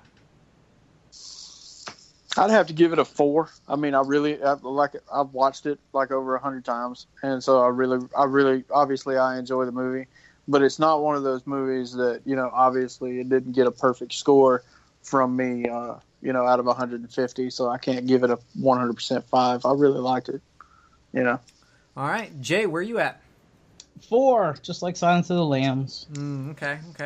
I am at a 4.5 because this is probably my favorite David Fincher movie. Zodiac is a close second, but I think I do like this one more because it's a little bit more raw. But I do love this movie. I do highly recommend this movie to people. I absolutely adore it, and I adore you. I adore you, meaning I put a door in front of you, and then I do knock jokes. So, with that being said, the winner, the crowned king of 90s thriller, is 7. It has beat Silence of the Lambs. It was a tough fight. It was a pretty close fight. Everyone, Jay, you were the closest with 125 versus 127. I was the second closest, was 114 to 119. Kenneth had the biggest gap with 122 versus 133. Kenneth giving the highest rating out of all of us, and me giving the lowest rating out of all of us. So with that being said, guys, I want to know how you feel about the movie. Let us know. Let us know what your ratings are. Even if you want the full breakdown of categories, let me know. I'll give it to you. What's your ratings? And tell us how you feel about our categories. Is there anything we should change? Do you feel anything you want to tell us about how we do the show? Let us know. And if you got a good point, maybe we'll do it, or maybe we'll ignore you. I don't know, because I don't really run this show. I'm just here. So thank you for joining us. Please make sure to check us on all the social media, whether it's the Facebook fan page, the Facebook group, YouTube, Twitter. You can email us if you have questions. You can also do that. And we will see you next time on Kill the Cast, which we will be doing an anime double feature, getting into a little horror anime from Japan, because it's Japan. Japan! I don't know why I just said that the way I did. But regardless, thank you for joining. I appreciate it, all of you sticking through. I know this was a long one for us, but we got 2 big movies, and we're expanding and getting better. The next one will probably go back down to a shorter show. With that being said, Jay, do you have any parting words? Adios, amigos. Fair enough. Kenneth, what you got to say? Bye. That's what I like to hear. Later, everyone. Ernest Hemingway once wrote, "The world is a fine place and worth fighting for." I agree with the second part. I agree with the second part. I agree with the second part. I agree with the second part. I agree with the second part. I agree with the second part. I agree with the second part. I agree with the second part. I agree with the second part. I agree with the second part. I agree with the second part. I agree with the second part. I agree with the second part. I agree with the second part. I agree with the second part. I agree with the second part. I agree with the second part. I agree with the second part.